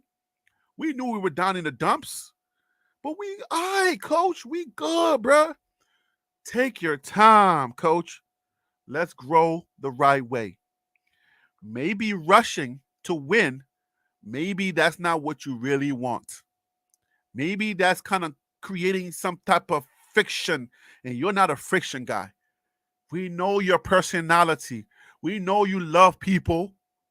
So take your time and develop your people the way that you need to. All this winning stuff is gonna come, bruh. We know you're a dominant person, but that's you playing. You dominate it over there, you can dominate over here. But take your time and do it. Okay? That's it. Grace. Let's give Coach Prime more grace. And with that being said, guys, that's all I got for you today. Okay? We're going to say amen. We're going to give him grace. Can y'all please type before I leave here? Can y'all please type give him grace? Let me just get at least 1 or 2 people to say give him grace. Then I'll leave this show. And I'll see y'all tomorrow. Give him grace. Grace to lose. Let's just say give him grace. Anybody just said give him grace for me. Just let's give Coach Prime some grace. Whether he wants it or not, we don't care. All right? Give him grace. Somebody, please, if you feel what I'm talking about, say give him grace. Diana said, well, you said Harry. Thank you, Minister Philly. We were in the game except 2. What they do, watch Harry B. Just give them grace, okay? We were in a lot of games. I know that. But listen, a W is a W. A lot of those teams that we were in those games, listen, they were about the W. They didn't care about dominating. Those teams were stuck on W. So if they were going to run the ball for 6 minutes to secure the W and don't worry about stats and dominating and running up the points, they were about the W because they're in an environment where they know that their team and their culture, it's about the W. They don't care about nothing else. We do. We care about dominating over here. So we got to know that it's about the W at FBS. Those coaches, they retain their job. They don't care about the social media stuff. They don't care about none of that. They know that at the end of the day, if the W is on their side, they can care less about anything else. But social media, the way Coach Prime, his bravado, if he runs it up, he knows that those clicks are going to be more. So we got to learn that the W matters more. Anything else is just icing on the cake. That's all it is. We can get the icing on the cake if we focus more on the W. I think that's what we got to do now. Dominating is another thing. The W is another thing. We need more of the W's, less of the dominating. That's all I'm saying. I hope that was a good show. I hope I was able to educate. I hope my guest gave you enough information to make this an exciting show for you. I hope the purpose of this show was served. Okay? Hey, TLP at noon. TLP Live at noon will be back again tomorrow, noon, so that we can do it all over again. hopefully this show is good for you and it's giving you an opportunity to either fight in the comments or in the chats. All right, or at least it's giving you something to share when it comes to Colorado football. All right, guys. I agree that freshman quarterback should stay at Colorado. It would be probably start. It should do a graduate. That's right. All right, guys. So let's do this all again tomorrow. I'll see you at noon. Okay. You know who I am. I'm Harry B. And that right there was the Liberian Perspective. That's TLP Sports Club. Brah. I'm out of here. Peace. Thank you, Minister Philly. I appreciate you.